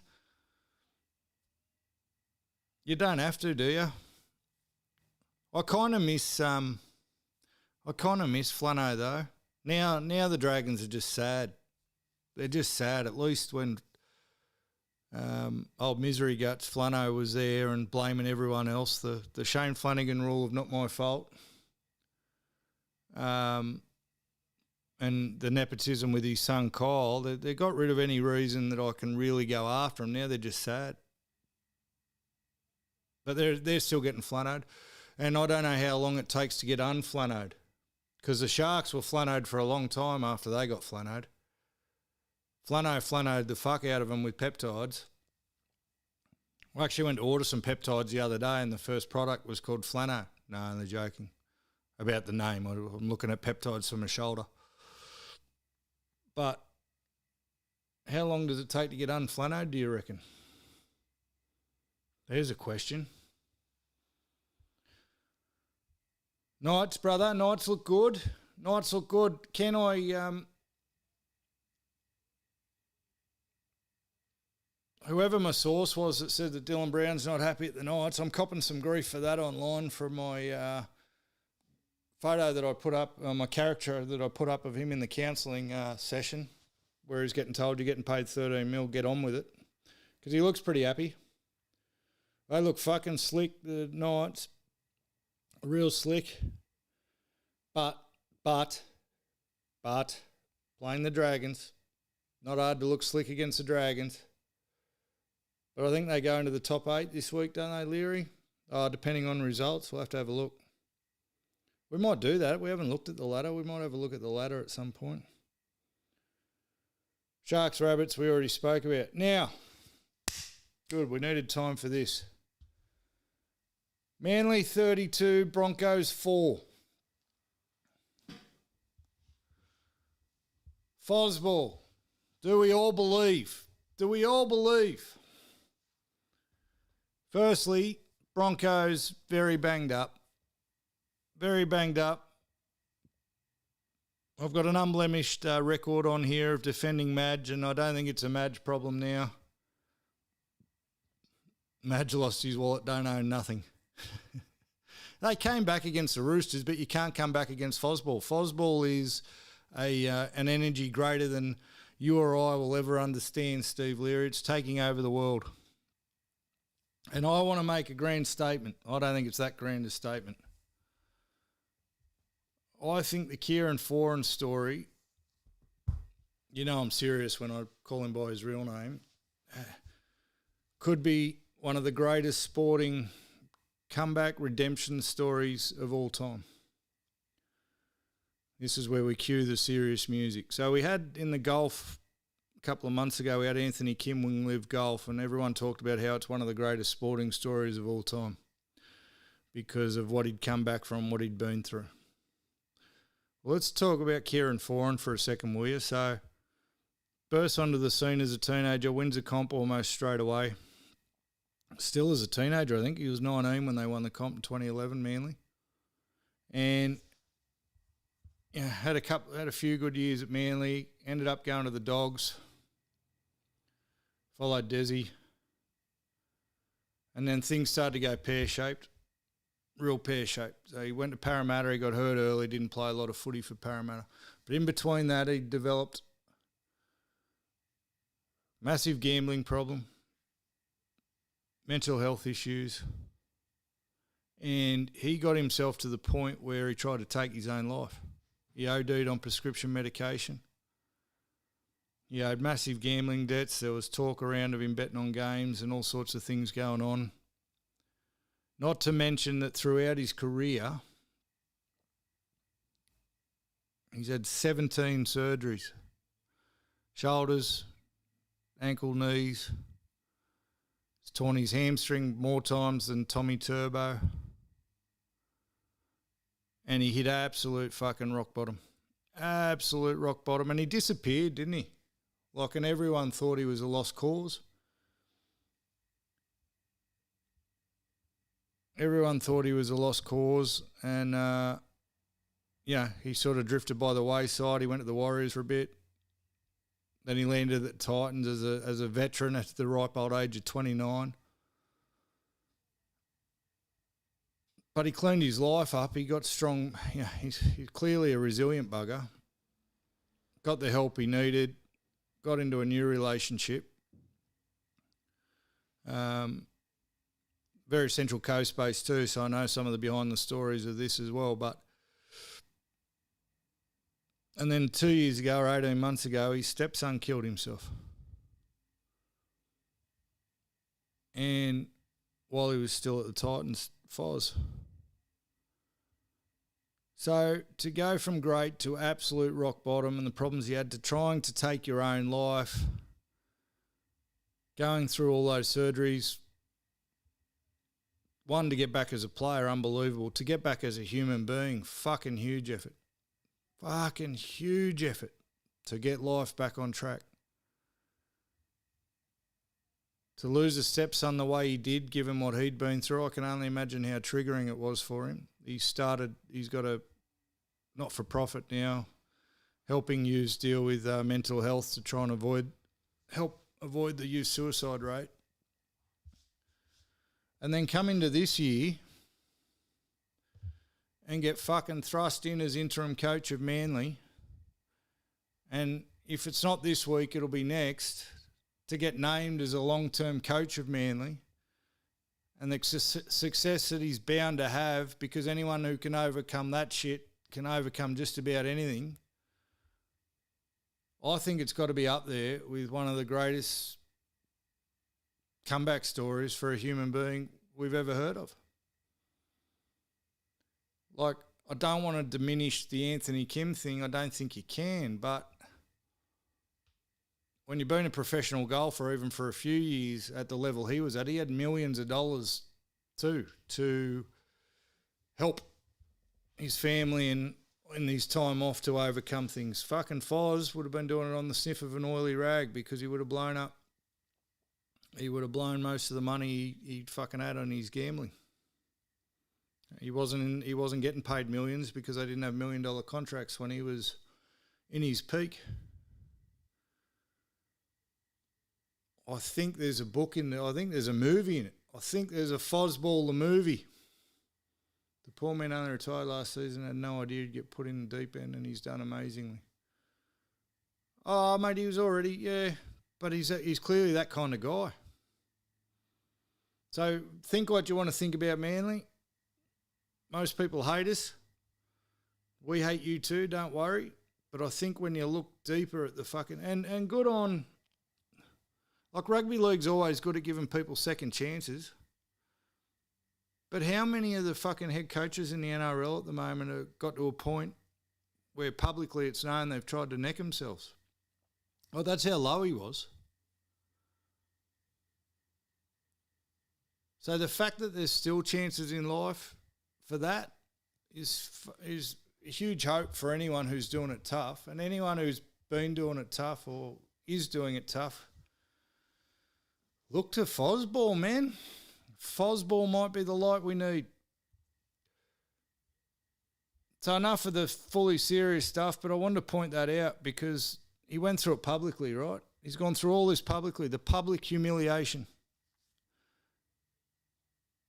Now, counterpoint that with fucking Shane Flanagan, who pumped his fucking football team full of drugs, got busted and blamed everyone else for it, and it's still everyone else's fault. Two completely opposite fucking mindsets there and personality traits. Which one do you think's more likely to win? And Seabold had the same fucking problem. That's why Manly are going to go good while ever Foz is there. And Foz will win wherever he goes because of that. Fucking huge effort when you really think about it. Penrith 30-18. So Manly looked fucking good and they were quiet. Like Olakau'atu was quiet. They kept giving the Broncos chances. I was so worried because, especially in the first half, we had a couple of opportunities to really put our foot on their throat, and we didn't. We know what Broncos do in second halves, but we stuck to our guns. Joey Walsh looked good. Imagine what him and Foz can build if they stick together. Joey Walsh looked good. Joey Walsh also needs to remember that he's 2 games into his career and doesn't need to score off every play. He threw a couple of balls. There was a couple of Galvin balls in him. He tried to bury some of his runners. He fucking nearly got Ethan Bullimore decapitated with one ball, I remember. So his biggest thing, apparently he's cocky as Joey Walsh, which I guess he can be when he got his God-given talents. But he's got to remember he'll need to get the tip that he shouldn't be trying to create a scoring play every time he touches the ball. But Manly, man, Manly looking fucking good. You got to have them as best of the rest. I know Leary will say Newcastle, but it's got to be Penrith, Manly, Newcastle, I suppose, and the Wars. But I'd put Manly above the Wars, and I want to put Manly above Newcastle, but I'm just conscious of my mate Steve Leary's fucking feelings.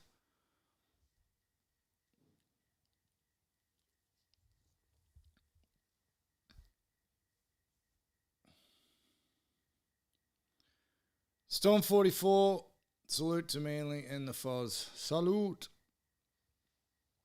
It's going to make it very hard. If Fozball, I can tell you this, guys, out loud, it was very easy for me at the start of the year to say I'll go straight back to the Bears when they're back next year while we had Seabold as a coach. It's going to be very fucking hard to go...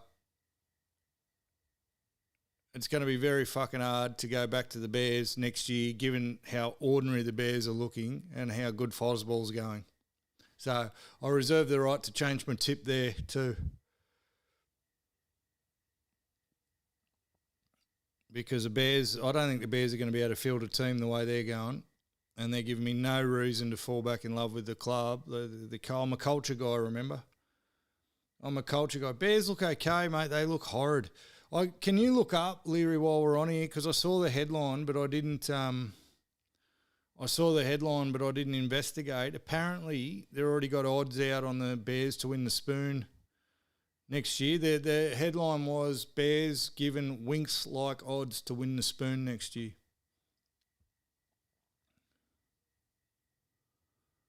So I don't know what odds they're at, but if they're at Winx-like odds, that's $1.02 to win the Spoon next year. They'll have some competition, the Dragons and the Dogs for $2. Sesh Jr. got a call from Meninga yet.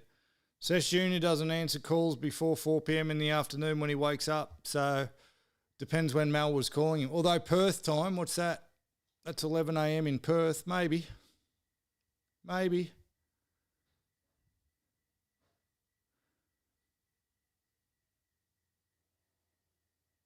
Yeah, listen, Quiz, Joey Walsh got to keep the swagger. 100% he's got to keep the swagger, just not on every play.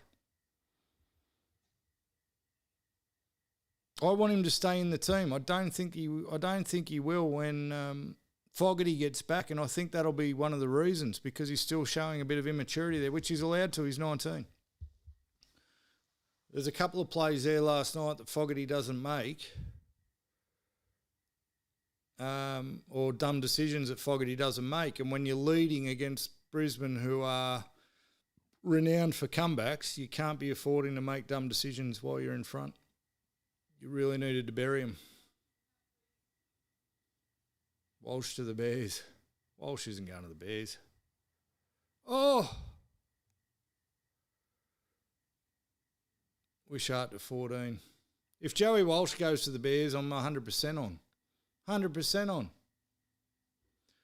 Storm 44, Tigers 16. We all knew that did anyone tip the Tigers? And I watched the first half. The back half of the first half, the Tigers started to come back. But I'll say it again because I'm still copping grief from a Jerome Luai fucking take. He's nothing to them on the field. You can't keep arguing with me about Jerome Luai being a leader on the field and off the field and fuck for them. Had 50 put on them last week and 44 put on them this week and scored fuck all points. So tell me what Jerome Luai is doing. I know he can't do it all on his own, but they're not playing inspired when he's the only one on the field. Like, it appears Adam Dewey, the guy I said shouldn't be their halfback, is their spiritual leader.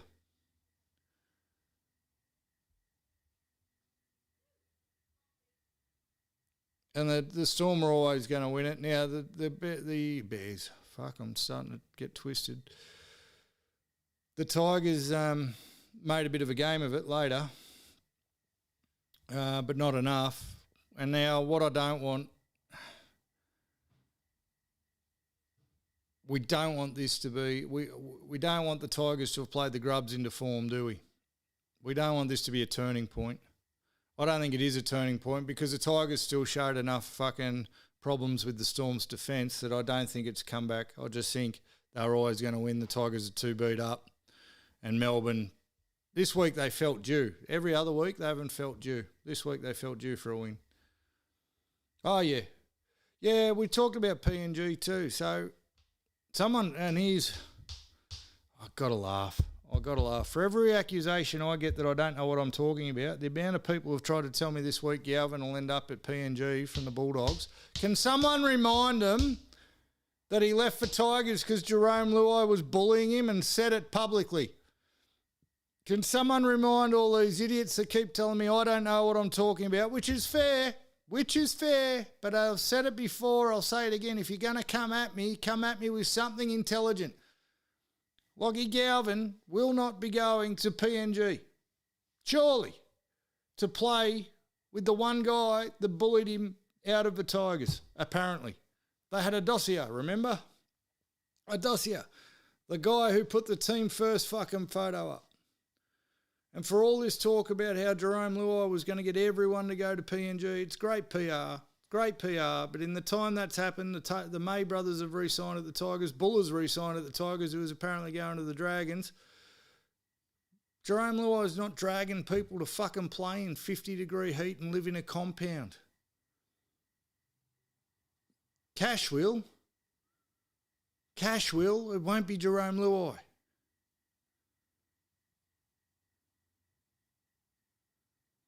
Tigers will finish 10th this year. I had them in, can't remember where I had the Tigers now. I had them in 15th, I think, just above the Knights at 16th. Might have got the Knights ones wrong. There's time for the Tigers. Tigers need players back bad. Bit worried about them now. I think I put them in cooked in the power rankings last week. They're definitely staying there. I still think the Storm are cooked too. I'm not moving them. The only way I'm moving the Storm in the power rankings is if I bring back Grubbs.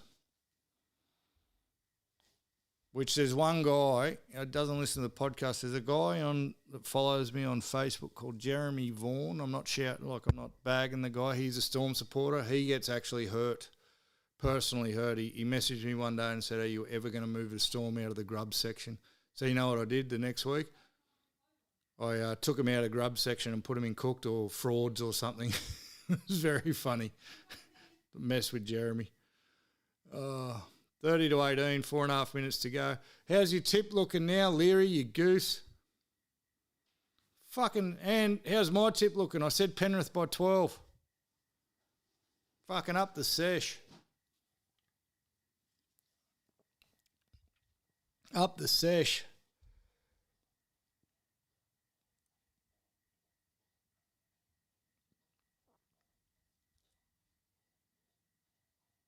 It was a horrible tip, mate. It was a horrible tip. The Milk were never going to beat Penrith. Can we just remember that apart from losing to the Bulldogs of all people, one, Penrith haven't lost, and two, they've looked fucking good winning. Maybe the Dolphins game, they looked a little bit shaky. They didn't look shaky against Manly last week. Manly looked fucking good. There's our State of Origin winger, Milky. Oh, he's thrown an intercept. Just cost himself an Origin job.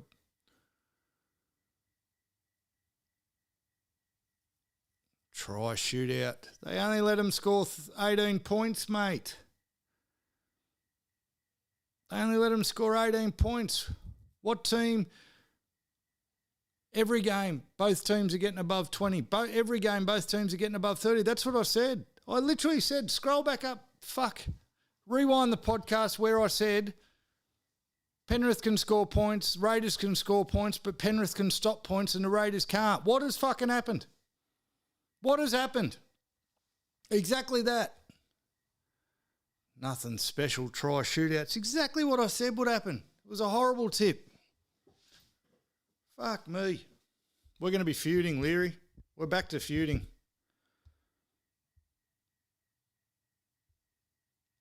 We're doing chips and chases.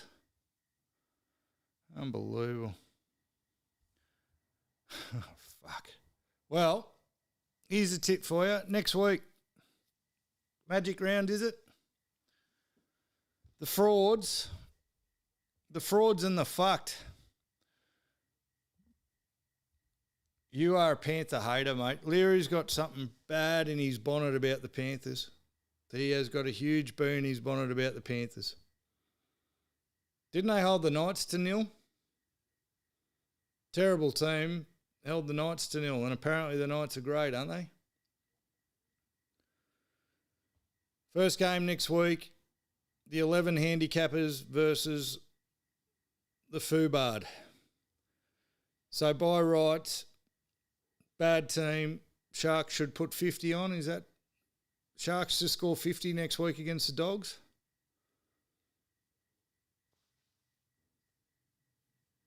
I'm moving on, Leary. You've annoyed me. I'm moving on. You've annoyed me. Sharks versus Dogs. Leary's gone the Dogs. Okay. Well, I'm going to go the Sharks, even though fuck knows. Because the Dogs have got nothing, that's why. Let's remember that. Sharks will be fired right up against a shit team.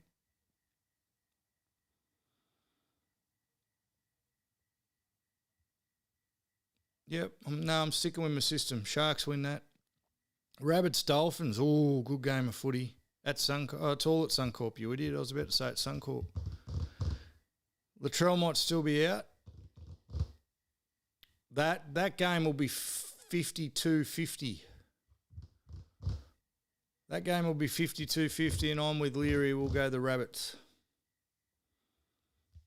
Take the overs. Whatever the fucking... What odds can you get over 100 points scored in a game? I reckon that's going to be the one.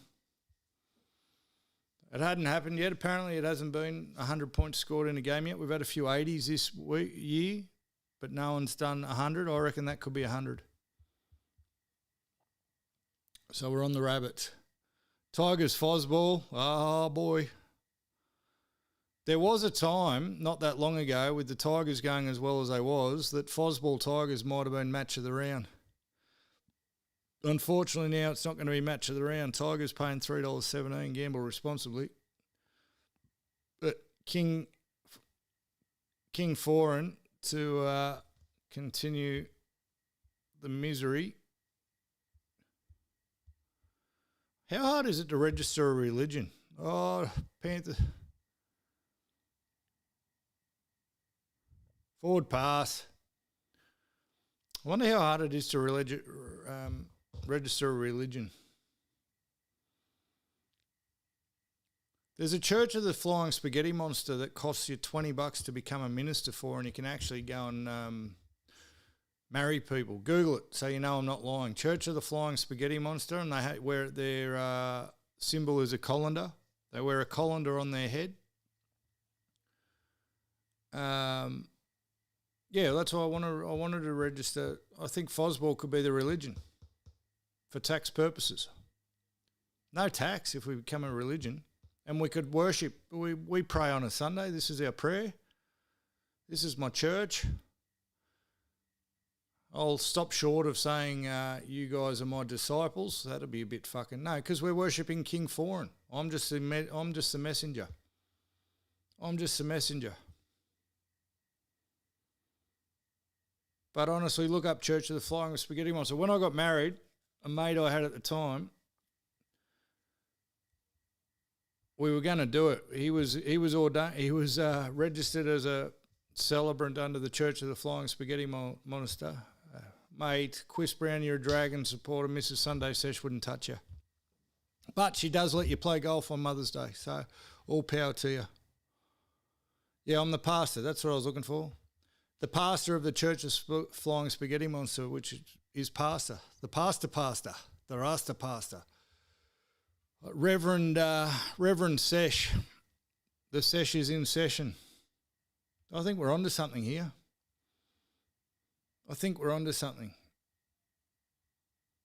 But we all got to worship at the altar of Foz. Fair? Careful where you go with your next... Hey, Quiz Brown, careful where you go with your next comment.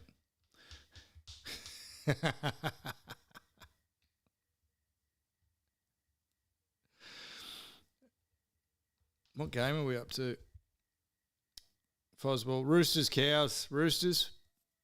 But this is one I can see the Cows winning. So you can't tip the Cows, but the Roosters, Cows, but I can see the Cows winning. I still don't fully trust the Roosters, although they've been looking good. Cowboys, oh, fuck, Leary. Gamble responsibly. Cowboys are $4.10. No, didn't. Yeah, but they're inconsistent with him. Who's their other backup? $4.10, the Cowboys. Fuck, that's putting a lot of weight in Dearden. No, Dearden. Does Drinky step up, though? Wouldn't mind some of that $4.10. Eels Storm. Here's one of them fucking weird ones too. I don't know who to pick. I think the Eels could do it. Eels Storm. Fletcher Sharps on Matty John's show, Leary. Someone run out there and kick him in the knee. Anyone going to go the Eels? I'm tempted. I'm fucking tempted. Did that game have less stoppages than usual? I think that game went pretty quick. It's not 6 o'clock yet. Normally we're finishing this pretty much right on 6 o'clock as the footy finishes. No one wants to go the Eels. Everyone's going the Storm. Oh. It makes sense. Storm makes sense, but I'm sensing something.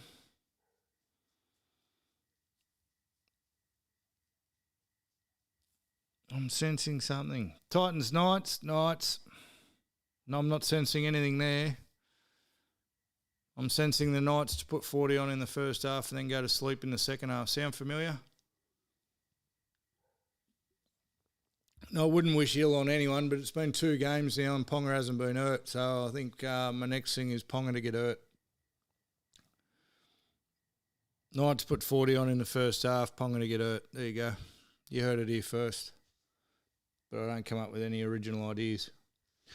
Waz Bronx. Waz off a bye. I feel like Madge's aura is waning. I really rate Andrew Webster as a coach, eh? Warriors? Who went the Broncos? Leary's gone the Broncos. We've all gone the Knights. Leary's going the Broncos. Interesting. Stag's still out. Ezra Mam looked like a fucking bum the other night against Fosball. I think you're underestimating the Wars, Leary. Broncos started with 2 borderline second rowers in their front row. Kajeski was a front row. They got no front rowers. I'm going to go the Wars. I think you're underestimating the Wars. JT's on a bit of a fucking delay. He's back at the Knights game. We've moved on. Oh, no, there he is. He's back. I'm on the Wars too. Leary's the only one. Panthers, Dragons. So we will have the Wars game. I don't mind that. Sunday Sesh game next week will be the Warriors, Broncos.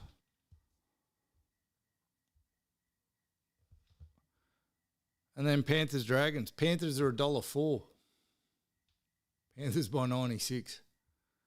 It's going to be ugly. Oh, so Justin Taylor, didn't fucking talk about you either. Do you mind hanging around for 5 seconds, boys? Yeah, our mate Justin Taylor here. I hope he doesn't mind me disclosing. But Fosball killed the Broncos. Broncos look average, but very fucking injured. Very injured, and they almost won last week. And fucking Justin Taylor's in me TikTok messages telling me that he's now no longer a supporter and he's on the fucking Brisbane Lions. He's gone to AFL. 1 loss. And yeah, you looked bad, but you're fucking banged up. Very quick to jump off the Madge train. All you Queenslanders like that? Or only good when you're winning? Fucking Queenslanders, mate. Rock solid. There is no way the last 2 weeks from the Broncos has been enough to fucking jump off your team. Boys, what do we think? Can we put that to a vote? There is no fucking way. I mean, everyone's going to lose to Fosball, and it was at Brookvale, and the Broncos are busted. But you're that quick to jump off? Rock solid you are. You wouldn't be wanting to be in a trench with JT, I don't reckon. Given these war times that we're in. Broncos on fraud watch. He's jumped out of the NRL. Not only has he fucking jumped off his team, he's jumped out of the NRL. And we're not an AFL-friendly podcast. Swanee's winning the fucking comp, mind you. If I had kept Seabold in fucking as Manly coach and Flanagan as the Dragons coach, you'd probably see me sitting here wearing my fucking Sydney Swans hat by now. Yeah, but mate, AFL is where the babes are. Fucking Dragons supporters. See, if anyone should jump off their team, it should be Chris Brown. If anyone should be allowed to jump off their team, Chris, you can jump off the Dragons, no worries. Fucking Justin Taylor, your team won the comp last year. You just got beat by Fosball. Everyone's going to get beat by Fosball and you've jumped to AFL. Gone. Gone. But the chicks are better in AFL. Problem is, I won't say what I was about to say. Shit. I nearly said something very fucking cancelable. I won't do it. Gutho in the centres. Gutho in the centres. Gutho in the centres against Bradman Best. I was listening to the game on the radio, Leary. I didn't get to see it in person. Oh, fuck, I'm disappointed I didn't get to see Gutho take a bath because it sounded like he was taking a bath. It sounded like Gutho was taking a bath all day. All day. I couldn't believe it when the suggestion was to put him in the centres. He needs to go. He's slower than Mumma Sesh. She's fucking slow. Mum said to me today, she said, I hope you're not going to mention me in that podcast because a couple of very fucking funny things happened. I'll tell you a quick story. So my mum doesn't get much, lovely woman, love her to death. Speaking of the chicken dance, it's going to fit right in. Quick story I probably should have led with because she didn't want me to mention it, so I'll mention it. We're going around for Mother's Day lunch. My brother's cooking chicken Volskayana or something like that. I can't remember how to pronounce it. Chicken Volvo, I was calling it. There's only 2 ingredients, chicken and ham. Chicken and ham, and Mum being Mum offers to get the chicken and ham for my brother so he doesn't have to go and get it. Drew says, oh, no, I'll go and get it. She said, no, I'll go and get it. You got to know my mother. All right, my mother knocked on my door one day and said, Cam, you got to help me. She'd left my house 20 minutes earlier, I thought. She just bought a new car. She knocks on my door. Cam, you got to help me. My car's broken. I'm like, oh, fuck, I'm not really a car guy. What do you mean? It won't go. She hadn't turned the fucking thing on. I got to the car. Mumma Sesh hadn't turned the fucking car on. That's my mother, right? My brother and I, when I was drinking, I'm Jack Daniels. He's Jim Beam. Every fucking Christmas or birthday, without fail, I'd get Jim Beam. He'd get Jack Daniels. I've had a PlayStation for as long as you could have PlayStations. The amount of Nintendo games I've gotten is unbelievable. Unbelievable amount of Nintendo games. And it's only getting worse as time goes on, this stuff. The car thing was only, 12 months ago. Very recent enough. Oh, someone's come out of the house. I think I'm getting in trouble. I'm going to be in trouble for Mumma Sesh. Anyway, so all we got to do for Mother's Day lunch is get chicken and ham. What does Mum come back from the fucking shops without? Chicken and ham. Oh, actually, no, I'll tell a lie. She bought 2 chicken breasts to feed 8 people. And she had to get sliced ham. She come back with shredded ham. Doesn't work. And my brother lost his shit. I've turned up. I don't know how I beat the rest of my family there. Golf got done quicker than we thought. I turned up. No one was talking to anyone. Mum's come out to the car to me and gone, oh, I'm in trouble. So Mumma Sesh, God love her, even on Mother's Day, all we're trying to eat is chicken and ham, and the one thing she came home without was chicken and ham, Mum. Chicken and ham, there's only 2 ingredients. And I love Mumma Sesh. And on that note, gentlemen, did we do all our tips? I think we did. Panthers over the Dragons. I've got Wires over the Broncos. Knights over the Titans. Oh, I'm very tempted to tip the Eels. I'm going to say the Eels, but I reserve my right to change it by the time I do my actual tips on Thursday. Roosters over the Cowboys. There's a few upsets here. It's going to be one of them rounds. Eagles over the Fosball over the Tigers. Rabbits over the Dolphins. Sharks over the Bulldogs. Have a good week, gentlemen. Thanks for jumping in as usual. Be good to your mothers. And remember, to your wives, they're not your mothers. Play golf. Live long and prosper. I'll catch you all later.